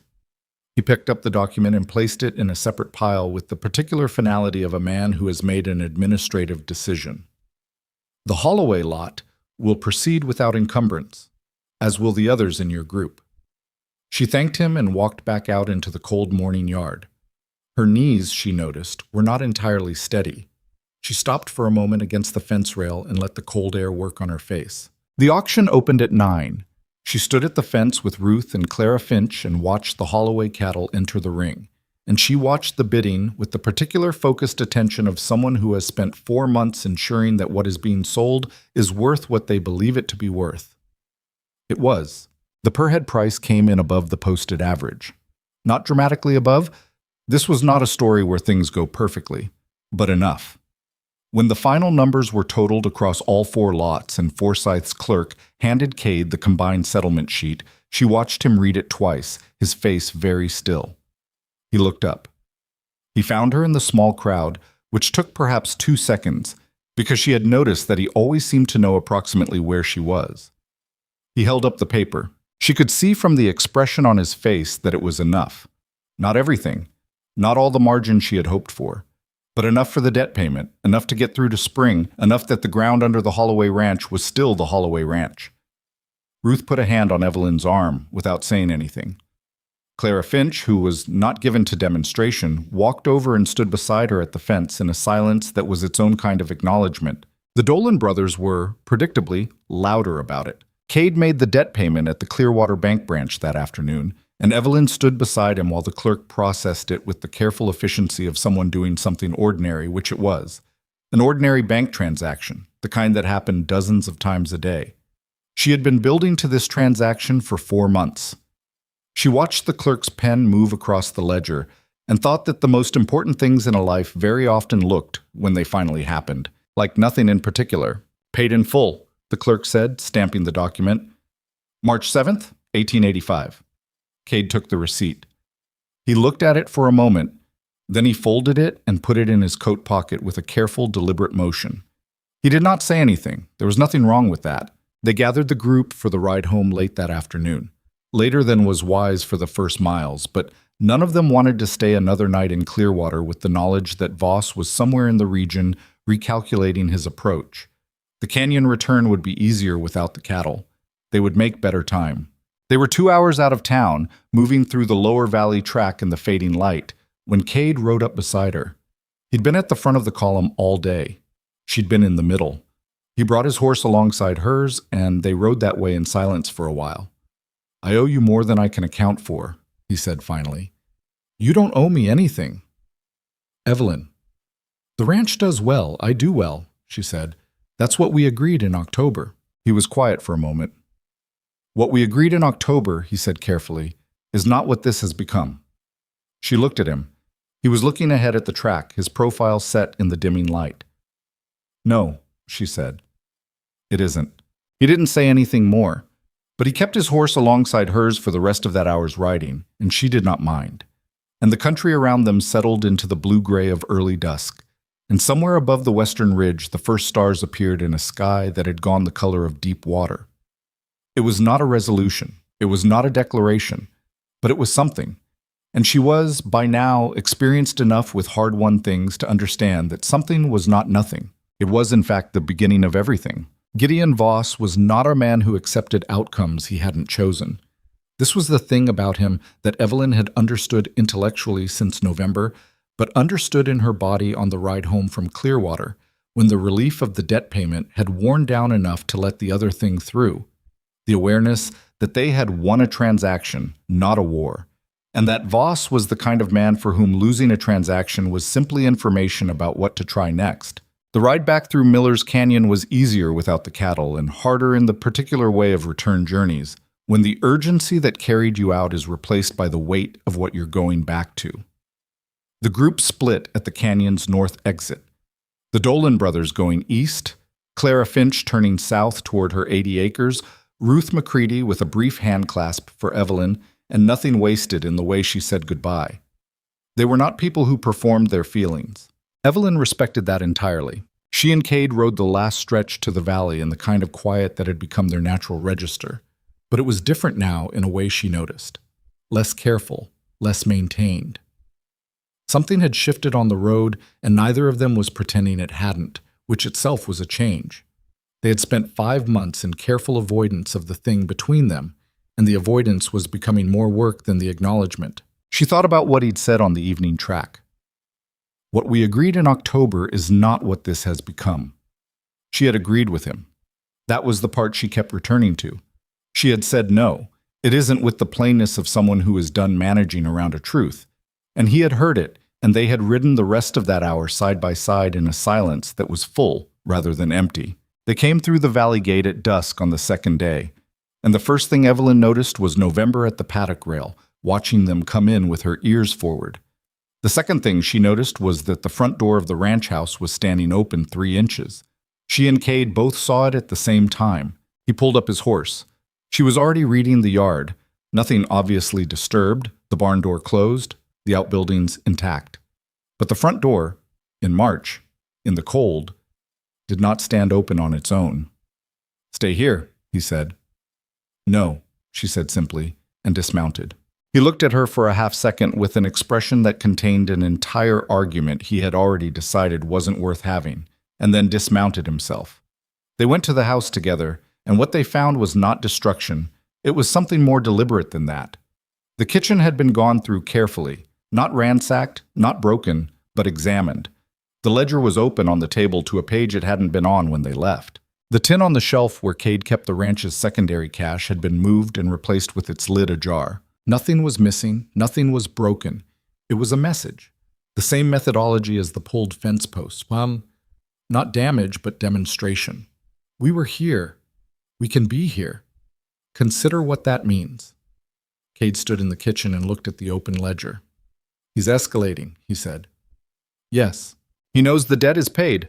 Pell will have spread word by now, or Forsyth." He picked up the ledger, closed it, set it back on its shelf with a deliberate control that she recognized by now as what he did instead of losing his temper. "He can't come at us through the bank anymore. So he's reminding us he can come at us directly. Evelyn walked through to the back room, checked her space. Her things had been gone through too. The wooden chest shifted 2 inches from the wall and came back to the kitchen. He's not going to stop, she said. No. Then we need to change the situation in a way he can't simply wait out. She sat down at the table. What does Voss actually need from this valley? Not want, need. Cade sat down across from her. The water rights, he said. Without the creek feeding into the south corridor, his lower holdings lose reliable irrigation. He can manage without the pasture land. He cannot manage without the water. Then the water is the only thing that actually matters to him, she said. Everything else is pressure to get to the water. Yes. And the water rights are yours, legally, documented. Filed with the Territorial Land Office in '79, my grandfather's original claim. He paused. Voss knows this. His lawyer has reviewed the filings. It's why he hasn't tried a direct legal challenge. There's no ground for one. So he's been using other methods because the legal route is closed to him, Evelyn said slowly. The bank pressure, the lien attempt at Clearwater, the intimidation on the road, what happened here tonight, all of it is because he can't simply take what he wants through proper channels. That's been true from the beginning. Then we need to make the other methods equally closed to him, she said. Cade looked at her. How? She was quiet for a moment, thinking. Ruth McCready said something to me on the drive that I've been sitting with, she said. She said that every small homestead between here and the South Ridge is carrying some version of the same problem. Voss's pressure, bank connections, parcels lost or at risk. She looked at the ledger on the shelf. We went to Clearwater as a group because that was stronger than going alone. What if the same principle applied here? Not just for a market run, but permanently? A coalition, he said. A formal one, documented, filed with the land office. She leaned forward. If the homesteaders in this region form a registered cooperative water agreement, acknowledging your rights as the headwaters holder but establishing shared use terms, then the water rights become something multiple parties have a documented interest in defending. Voss can't target one holding. He'd have to take on all of them simultaneously. Cade was very still. That ties my water rights to other people's interests, he said, permanently. It ties them to people who've proven they'll stand alongside you when it matters, she said. Ruth, Clara, the Dolans. They showed you who they were on that road. He was quiet for a long time, long enough that she sat back and let him work through it, because she had learned that Cade's silences were not absence of thought, but the opposite. If I do this, he said finally, it changes what this valley is. It's not just my land anymore. There are obligations in it. There are already obligations in it, she said. You just haven't had anyone to share them with. He looked at her with that particular expression. The one she'd learned meant he was seeing something he hadn't planned to see. You've been planning this since the canyon, he said. It wasn't an accusation. It was almost wondering. Since Clearwater, actually, she said. When Forsyth showed me the false lien, I started thinking about what it would take to build something Voss couldn't reach through paper and pressure. She paused. Paper and pressure is all he has. So we build something that paper and pressure can't dissolve. Cade picked up his coffee cup, found it cold, set it back down. Write to Ruth, he said, and Clara, and the Dolans, though they'll argue about something in the language. Fair warning. The closest thing to dry humor he produced was like this, tucked into the corner of a practical statement, present only if you were paying attention. I'll draft the water agreement. We'll need to get it to the land office in Mill Haven before Voss can... He stopped. They heard it at the same time. Horses. More than 2. Coming fast down the valley road. Cade was at the window in 3 strides. Evelyn was a half step behind him. In the dark beyond the glass, 3 torches were moving through the lower gate. No, 4. The riders came fast enough that they weren't being careful about being heard, which meant they'd moved past the stage of subtle messages. Get the rifle, Cade said. She was already at the cabinet. He opened the front door and stepped out onto the porch, and she came out behind him with the rifle and positioned herself at the porch rail where she had a clear line of sight across the yard. The torchlight resolved into 4 riders as they pulled up. The heavy-set man from the road outside Blackstone Ridge was among them. And beside him, sitting his horse with the composed authority of a man arriving exactly when he intended, was Gideon Voss. Voss looked at the porch. He looked at Cade, and then he looked at Evelyn with the rifle, and his expression adjusted in a way that she filed away carefully. "Holloway," he said, "I heard you made the Clearwater market." "You heard right," Cade said, "and paid the Blackstone debt." Voss's voice was conversational. This was what was most unnerving about him. He was never theatrically villainous. He was calm in the way that powerful men are calm when they haven't yet decided to stop being patient. Resourceful. I'll give you that. His gaze moved briefly to Evelyn again. "Both of you." "Get off my land, Voss," Cade said. "I'll be direct," Voss said, as if Cade hadn't spoken. "The market run changes the timeline. I respect that. But it doesn't change the underlying situation. This valley produces the headwaters for 4 miles of the South Corridor. That water is worth more to my operation than you will ever extract from this land with cattle." He looked around the valley, the mountains, the creek, the dark shapes of the outbuildings. "I'm prepared to double my previous offer. Tonight." "The answer is the same as it was in August," Cade said, "and in November, and in February." Voss's eyes came back to him.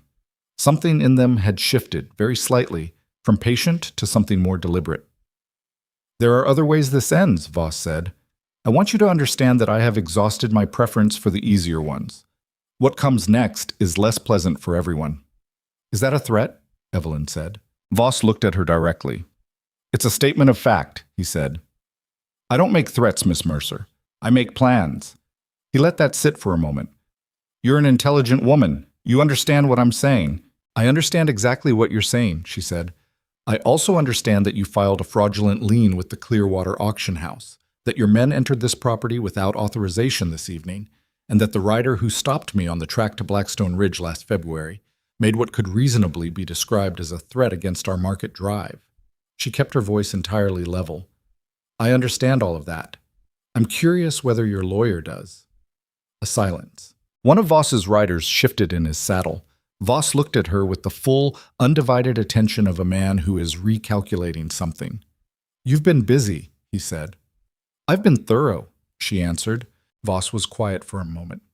Then he gathered his reins. "I'll leave you to the evening," he said. "We'll speak again."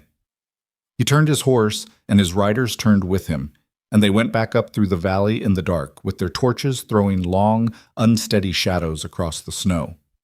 Evelyn and Cade stood on the porch and watched them go.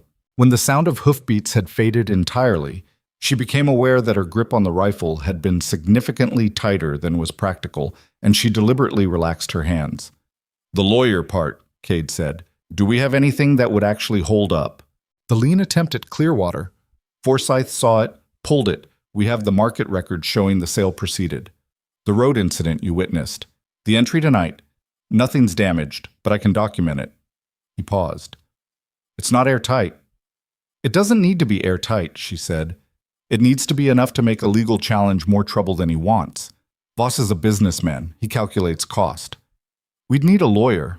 Ruth McCready's brother-in-law is a solicitor in Millhaven," she said. "She told me on the drive. I've been thinking about that since this afternoon." He looked at her sidelong. "You've been planning since the canyon." "Since Clearwater," she corrected, and he made the sound that she had come to recognize as his version of a laugh, brief, involuntary, present, and gone. They went inside. The kitchen was cold from the open door, and Cade built up the stove while Evelyn sat at the table and began writing. To Ruth first, then a draft of the water agreement language, then a note for Ruth's brother-in-law in Millhaven, laying out the situation in the clearest terms she could manage. She worked with the focused quiet of someone who has found the problem's weak point and is pressing on it before it has time to strengthen. Cade sat across from her with his own paper and began drafting the formal water rights terms. They worked in parallel, occasionally exchanging a phrase or a question, and at one point he read something she'd written about the fraudulent lien and said simply, "This is good," in a tone that she understood was not a casual compliment. "Thank you," she said, and meant it the same way. Around midnight, Cade set down his pen and leaned back in his chair and looked at her with the open, unguarded quality he had. In the late hours when his guard dropped the way, everyone's guard drops when they're tired. "I need to say something," he said. She looked up. "When I came out of the market office in October and saw you on that platform," he said, "I didn't come over because I had a plan. I want to be clear about that. He was choosing his words with the care of someone who doesn't say things like this often and wants to get it right rather than just said. I came over because it was wrong what Silas did, and I couldn't walk past it. That's all it was. I know, she said. But then you got in the wagon, he said, and you didn't talk more than necessary. And you looked at the valley when we came through the ridge like you were... He stopped. Like you were measuring it, he said. Like you were deciding whether it was worth something. She remembered that moment, the valley opening up below the ridge, the creek, the dark shape of the ranch against the northern tree line. It was, she said. I know it was.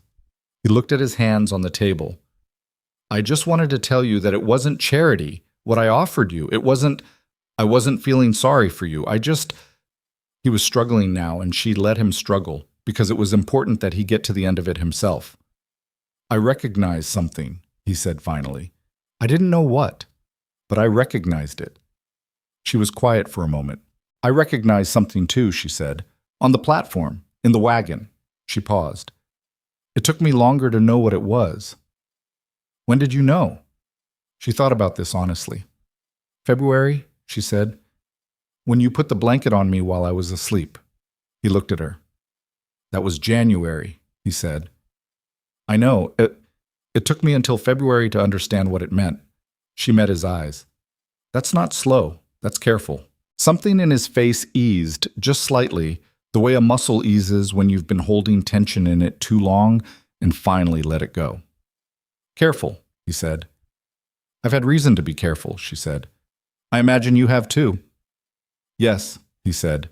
They sat with that for a moment, across the table from each other, in the kitchen of the ranch house in the middle of the night, their letters and draft agreements spread between them, the stove ticking against the cold and outside the mountains holding their permanent, snow-covered silence.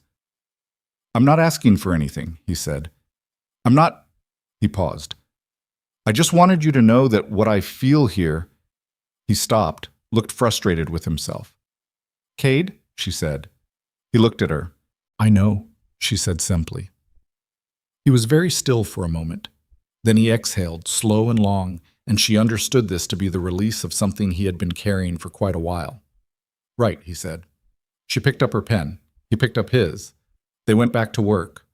But the room was different now, in the way rooms are different when something true has been said in them, and the air has absorbed it and rearranged itself accordingly. Spring came to the valley in stages, as it always did in high country. Grudging at first, then sudden, then fully committed in a way that felt almost aggressive after the long white months. The creek ran high and fast with snowmelt. The south pasture went from brown to a green so vivid it seemed to argue with the sky. November dropped her winter coat and became, in Evelyn's assessment, the most beautiful horse she had ever worked with, now fully trusting, now fully present, following her across the paddock like an enormous and highly opinionated shadow. The letter from Mill Haven came on a Tuesday in late March. Ruth McCready's brother-in-law, a solicitor named Edmund Hare, had reviewed Evelyn's notes and Cade's documentation. His letter was 3 pages of careful, precise language that translated, at its core, to, "You have enough." The fraudulent lien, the road incident, the trespass, individually thin, collectively a pattern that a territorial court would take seriously. More importantly, Hare had done his own research on Voss's operation and found that the false lien at Clearwater was not the first time Voss's people had used that method. There was a homesteader in Garrison County who had a very similar story and, crucially, had documented it at the time. Hare's proposal was a combined filing, Holloway, McCready, Finch, and the homesteader in Garrison County, presenting a documented pattern of fraudulent interference with land and water rights. It would not destroy Voss. Evelyn had no illusion about that. He was too established, too connected, with too many layers between himself and the actions he'd ordered. But it would cost him. It would draw the kind of official attention that men like Voss worked very hard to avoid. And it would create a formal record that would make any future interference significantly more dangerous for him. They filed it in April. Voss responded in May through his lawyer with a letter that was exactly as carefully worded as you'd expect from a man who had decided to spend his energy elsewhere. It was not an admission. It was not an apology. It was a withdrawal of the supply contract pressure, of any further contact with the Blackstone bank regarding the Holloway account, and reading between the lawyer's measured sentences of Voss's active interest in the valley itself. He had calculated the cost. He had found other targets. Evelyn read the letter twice at the kitchen table on a morning in mid-May, with the south window open and the smell of new grass coming in on a warm wind. She set it down. She sat for a moment. Then she got up, went out to the paddock, and stood with November in the spring sunlight for a long time, the mare's warm neck under her hand and the mountains above the valley exactly where they always were. Cade found her there. He'd read the letter before she came out. She'd left it on the table. And he came across the yard with his hat in his hand, which was something he only did when he was thinking hard about something. And he leaned on the paddock rail beside her, and they both looked out at the valley in the May light.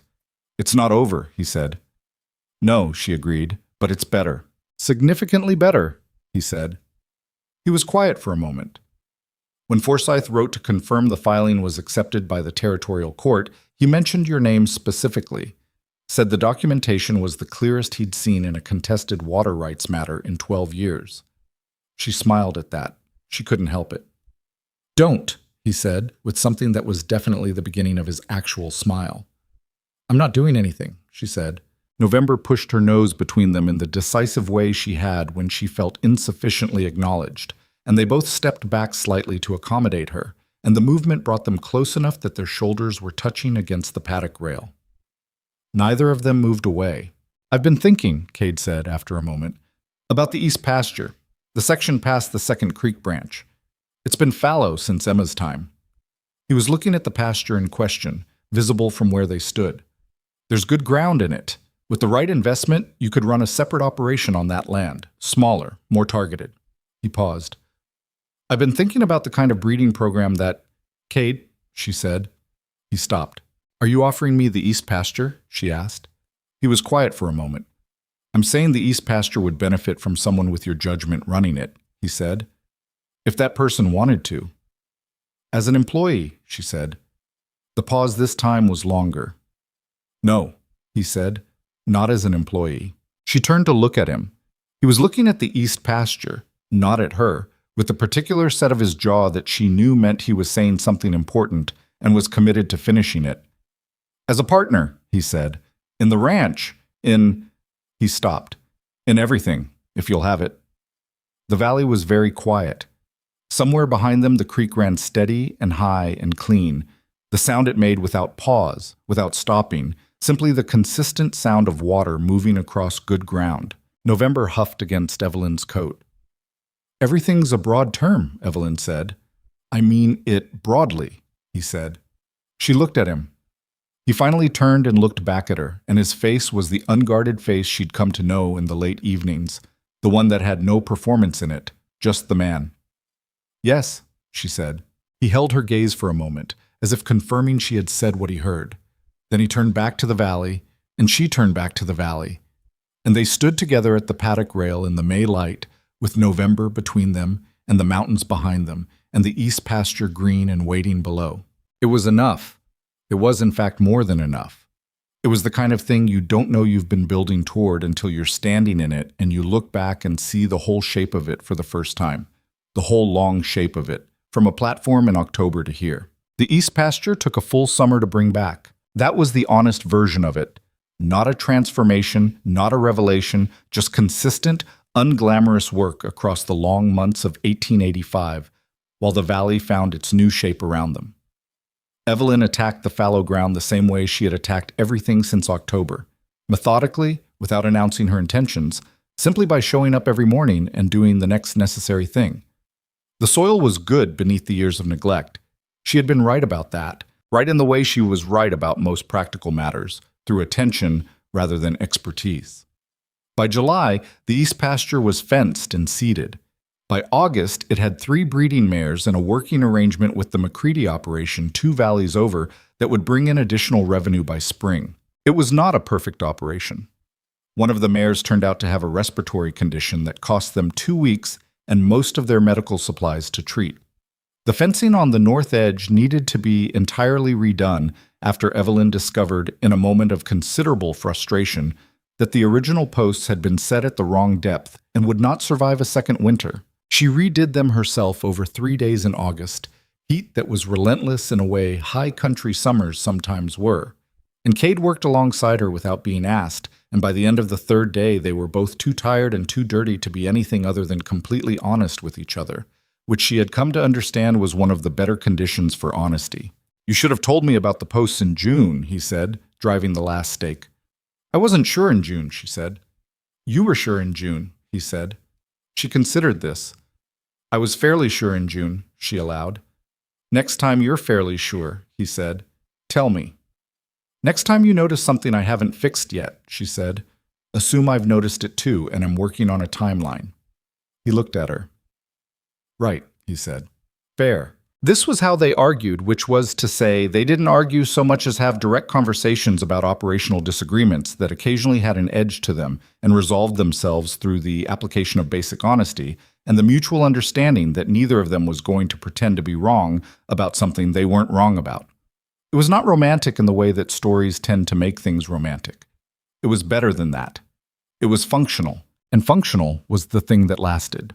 They married in September. It was not a large event. Ruth McCready came, and Clara Finch, and the Dolan brothers, who managed to agree on something for probably the first time in recorded memory, which was that Cade Holloway had done considerably better for himself than anyone in the region had anticipated.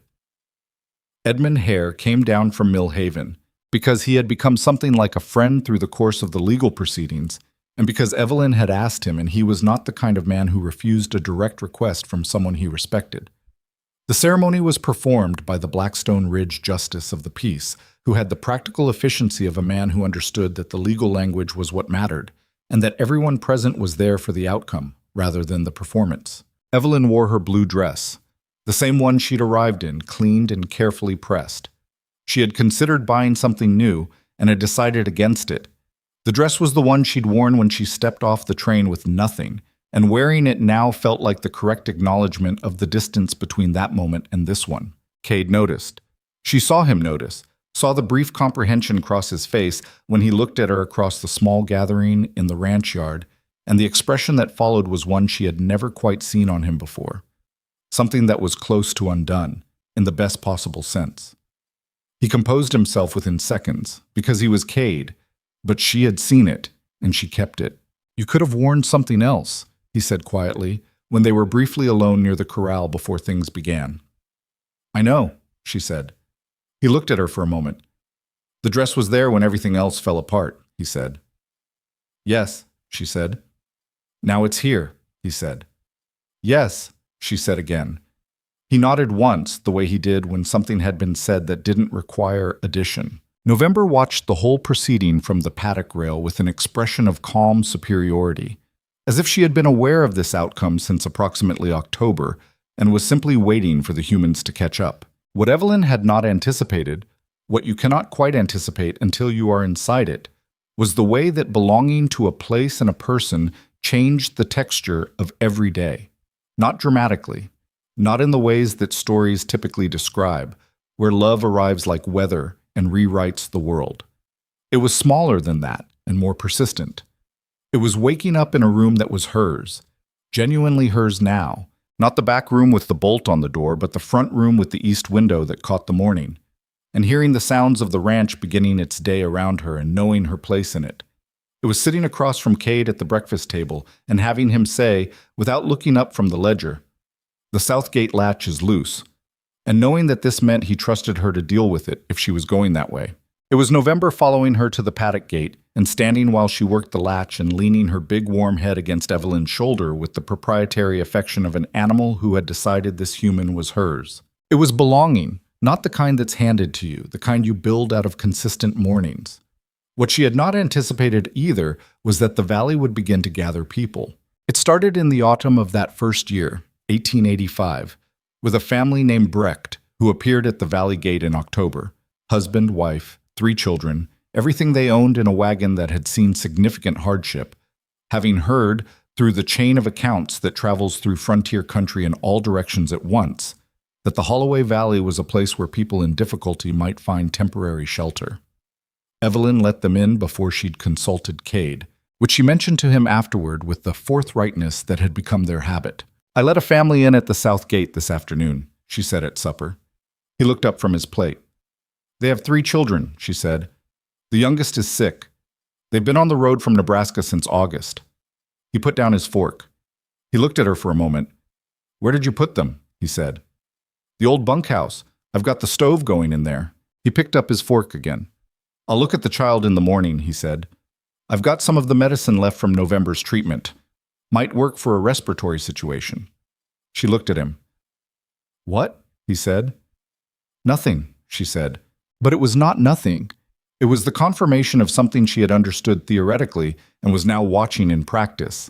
The Cade Holloway's self-imposed isolation had never been the product of indifference. It had been the product of grief, and grief, when it finally lifts enough to let light in, reveals the character underneath it unchanged. He had always been the man who stepped off a platform toward someone else's trouble. She had simply arrived at the moment when he was ready to do it again. The Brecht family stayed 3 weeks. When they left with directions to the Dolan brothers' place and a letter from Evelyn to Ruth McCready, and they sent a different family back in their wake 2 months later.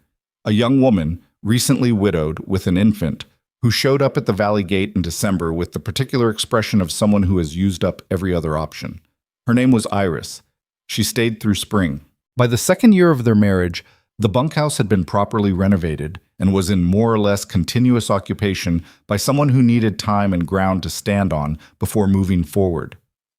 Not everyone stayed long. Some did. A man named Perry, who'd lost his horse and most of his gear in a river crossing, stayed a month and then stayed a decade, becoming as much a part of the ranch as the barn itself. 2 sisters from Colorado who'd been making for the coast and found themselves short on resources stayed a summer, worked the east pasture with Evelyn through the breeding season, and left with money they'd earned honestly and the specific competence that comes from having done something hard and discovered you're capable of it. The valley became, without being planned, the thing that Evelyn had recognized as its own nature when she'd first looked down at it from the ridge in October of 1884, a place that held things, that cupped and sheltered. Blackstone Ridge took longer to change, and it did not change completely, because places don't. There were still people in town who held on to their early version of Evelyn Mercer with the tenacity of those who have decided that first impressions are permanent. Mrs. Hatch at the dry goods store remained pleasant in the careful, slightly excessive way that indicates residual discomfort. Silas Boone avoided her so successfully that there were months when she forgot he existed, which was, she thought, a more complete resolution than any confrontation could have produced. But the territory's legal filing had done what Edmund Hare had said it would do, created a record, established a precedent, made future interference expensive in a way that mattered to Voss. He turned his energy south, toward easier targets, and left the water corridor above Blackstone Ridge alone. This was not justice. Evelyn understood that clearly and had made her peace with it over the course of the proceedings. The goal had never been justice in the large sense, which the frontier was not reliably equipped to provide. The goal had been to make the cost of coming for them exceed the benefit, and that had been achieved. It was enough. It had to be enough. The sheriff, a man named Aldous Crane, who had been conspicuously unavailable during the worst of the Voss pressure, came to the ranch in the spring of 1886 and spoke to Cade about the water cooperative and whether there was room for the county to formally recognize it. Cade had looked at Evelyn across the yard where she was working November through a new gate configuration, and she had made a face that he correctly interpreted as careful, but proceed, and he had proceeded carefully. The county recognition came through that summer and meant, practically speaking, that any further interference with the cooperative's water rights would carry the weight of a county-backed legal challenge rather than just a private one. Crane had not apologized for his earlier absence. Cade had not asked him to. There was a pragmatic code in the frontier about this. You worked with people on the basis of what they did now, not what they'd failed to do before, because there were not enough people to afford permanent grievances. Evelyn did not entirely agree with this code, but she understood it, and she kept her opinion of Crane carefully professional. The winter of 1886 was the hardest one since they'd been together. Not hard in the Voss sense, not hard in the crisis sense, but hard in the way that the land sometimes simply was. Brutal, extended cold that lasted 6 weeks past when it should have, and took 2 of their cattle and all but destroyed the south pasture's new growth. They worked through it without panic and with a minimum of despair, which was itself a kind of accomplishment, because despair is the easiest thing to arrive at in a bad winter and the hardest to leave. There was a night in February of that year, the worst week of the worst winter, when they were both awake at 2 in the morning because one of the remaining cattle was in distress and needed tending, and they'd been in the barn for 2 hours in temperatures that were serious even by high country standards. And Cade's hands were too cold to work the medicine kit, and Evelyn did it while he held the lantern, and at some point between the task and the cold and the hour, she started laughing. Not at anything in particular, just at the fact of it. The cold barn, the unhappy animal, the 2 of them in the middle of the night doing something unglamorous and necessary, and doing it together. Cade looked at her like she had briefly become someone he didn't recognize. "What?" he said. "Nothing," she said, still laughing. "I was just thinking." She stopped. She didn't know how to finish it. "Thinking what?" he said. "I was thinking that this is exactly what I came for," she said.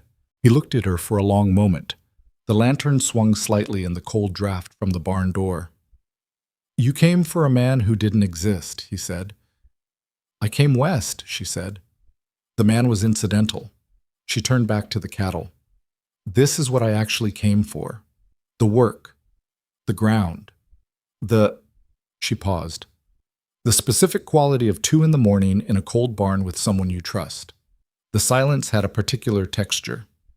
"I qualify," he said, quiet and a little rough at the edges. "You qualify," she said. He held the lantern steady while she finished the work, and after that they went back to the house, and she made coffee that was too strong, and they drank it at the kitchen table at 3 in the morning without talking much, and she thought that this, exactly this, was the thing she would remember longest. Not the market at Clearwater, not the lean, not Voss's retreat. This, the kitchen, the bad coffee, the lantern still in his hand, both of them coming in from the cold. The cattle recovered. The winter eventually ended. Spring arrived the way it always did in the high country, in stages and then all at once. It is worth saying something true here, at the end of this account, about what Evelyn Mercer understood by the time the valley had become what it became, by the time the bunkhouse had housed 30 or 40 people over the years, by the time the East Pasture was a recognized breeding operation, by the time the water cooperative had 4 member holdings and a county filing, by the time November had foaled twice and her daughters had inherited her considerable personality. What Evelyn understood was something she would not have believed at 28, standing on a platform in October with 17 cents and a broken plan, that the life you intend and the life you actually live are not the same life, and the difference is not necessarily a loss. She had intended a particular life, a particular man's letters, a particular arrival at a particular place for particular reasons. All of it had come apart at a train station in front of a crowd of strangers who laughed, and she had stood in the middle of that and understood for a terrible moment that she had made herself into something that could be humiliated by the carelessness of someone who didn't know her at all and didn't care to. What she had not understood then, what you cannot understand until you are on the other side of it, was that the humiliation was not the end of anything. It was the point at which the life she'd intended stopped being available, and the life she was actually capable of became visible instead. Those are not the same thing, and the second one is always larger. The mistake people make, she thought, is believing that the life you end up with is a consolation prize for the one you didn't get. As if the value of a thing is determined by whether it was the plan. As if Holloway Valley was the second choice when actually it was simply the choice, the one that was waiting on the other side of a disaster she hadn't chosen, and a door she'd walked through with 17 cents and no map. She didn't pity her younger self. She didn't romanticize her either. The woman on that platform had been frightened and proud and furious and very nearly broken. And those were the exact qualities that had gotten her through the first winter and the Clearwater drive and the night Voss showed up at the ranch with his torches and his patient calculation. You cannot separate the difficulty from the person it made. They are the same material.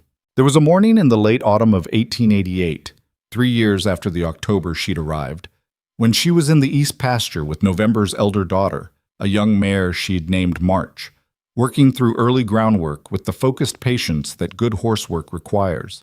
The mountains above the valley were carrying their first serious snow. The creek ran clear and cold below the south fence. The ranch house was visible across the meadow, smoke from both chimneys, and she could see Perry moving between the barn and the bunkhouse. And farther off, Cade coming up from the lower gate with the particular long stride she knew from a quarter mile. She stood in the pasture with her hand on March's neck, and she looked at it. Just looked at it, the whole of it, the length and width of the life she was standing inside. She thought about the train, the platform, the laughter. She thought about what Silas Boone had set in motion that October morning with his particular brand of casual cruelty, having no idea and no interest in what came after. He had not intended to give her anything. He had intended to take something, her dignity, her certainty, the careful plan she'd arrived with.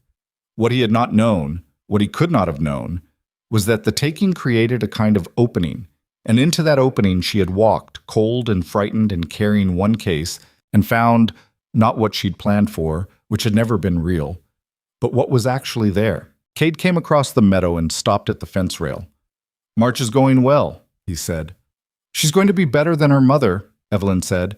"November won't appreciate hearing that." "November won't hear it," Evelyn said. "November is in the barn eating hay and having opinions." He smiled. The full version of it, the one that still changed his face entirely. 3 years, and it still did that. "Breakfast is getting cold," he said.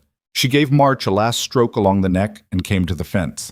He held the top rail for her while she came through, the small, unconscious consideration that had become part of the texture of their days, and they walked back across the meadow toward the house together.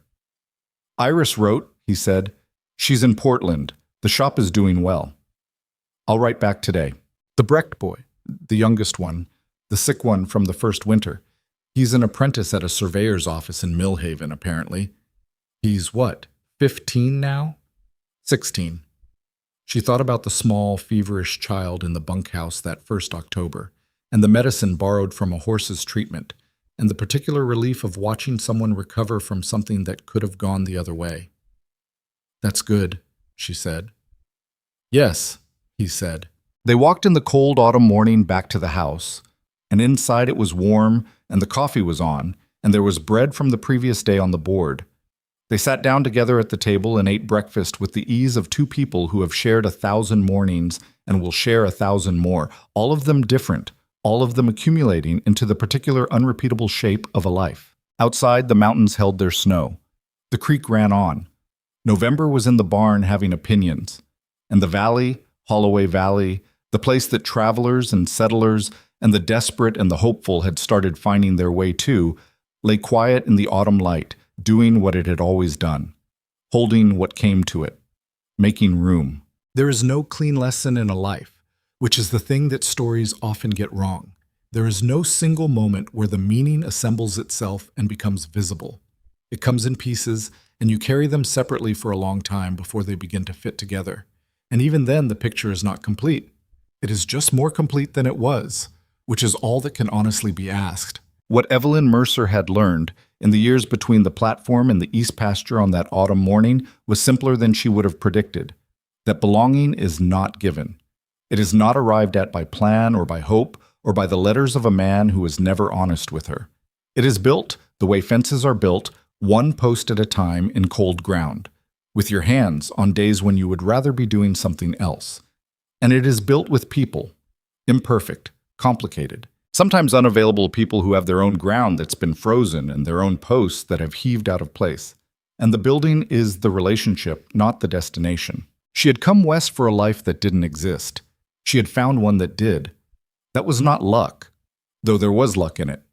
It was not destiny, though it had the particular feeling of something that was meant, but only in retrospect, which is the only place meaning lives. It was the accumulation of decisions made in cold and fear and exhaustion and occasional fury by a woman who refused to let what happened to her at a train station be the last word on who she was. That was enough. That was in fact everything.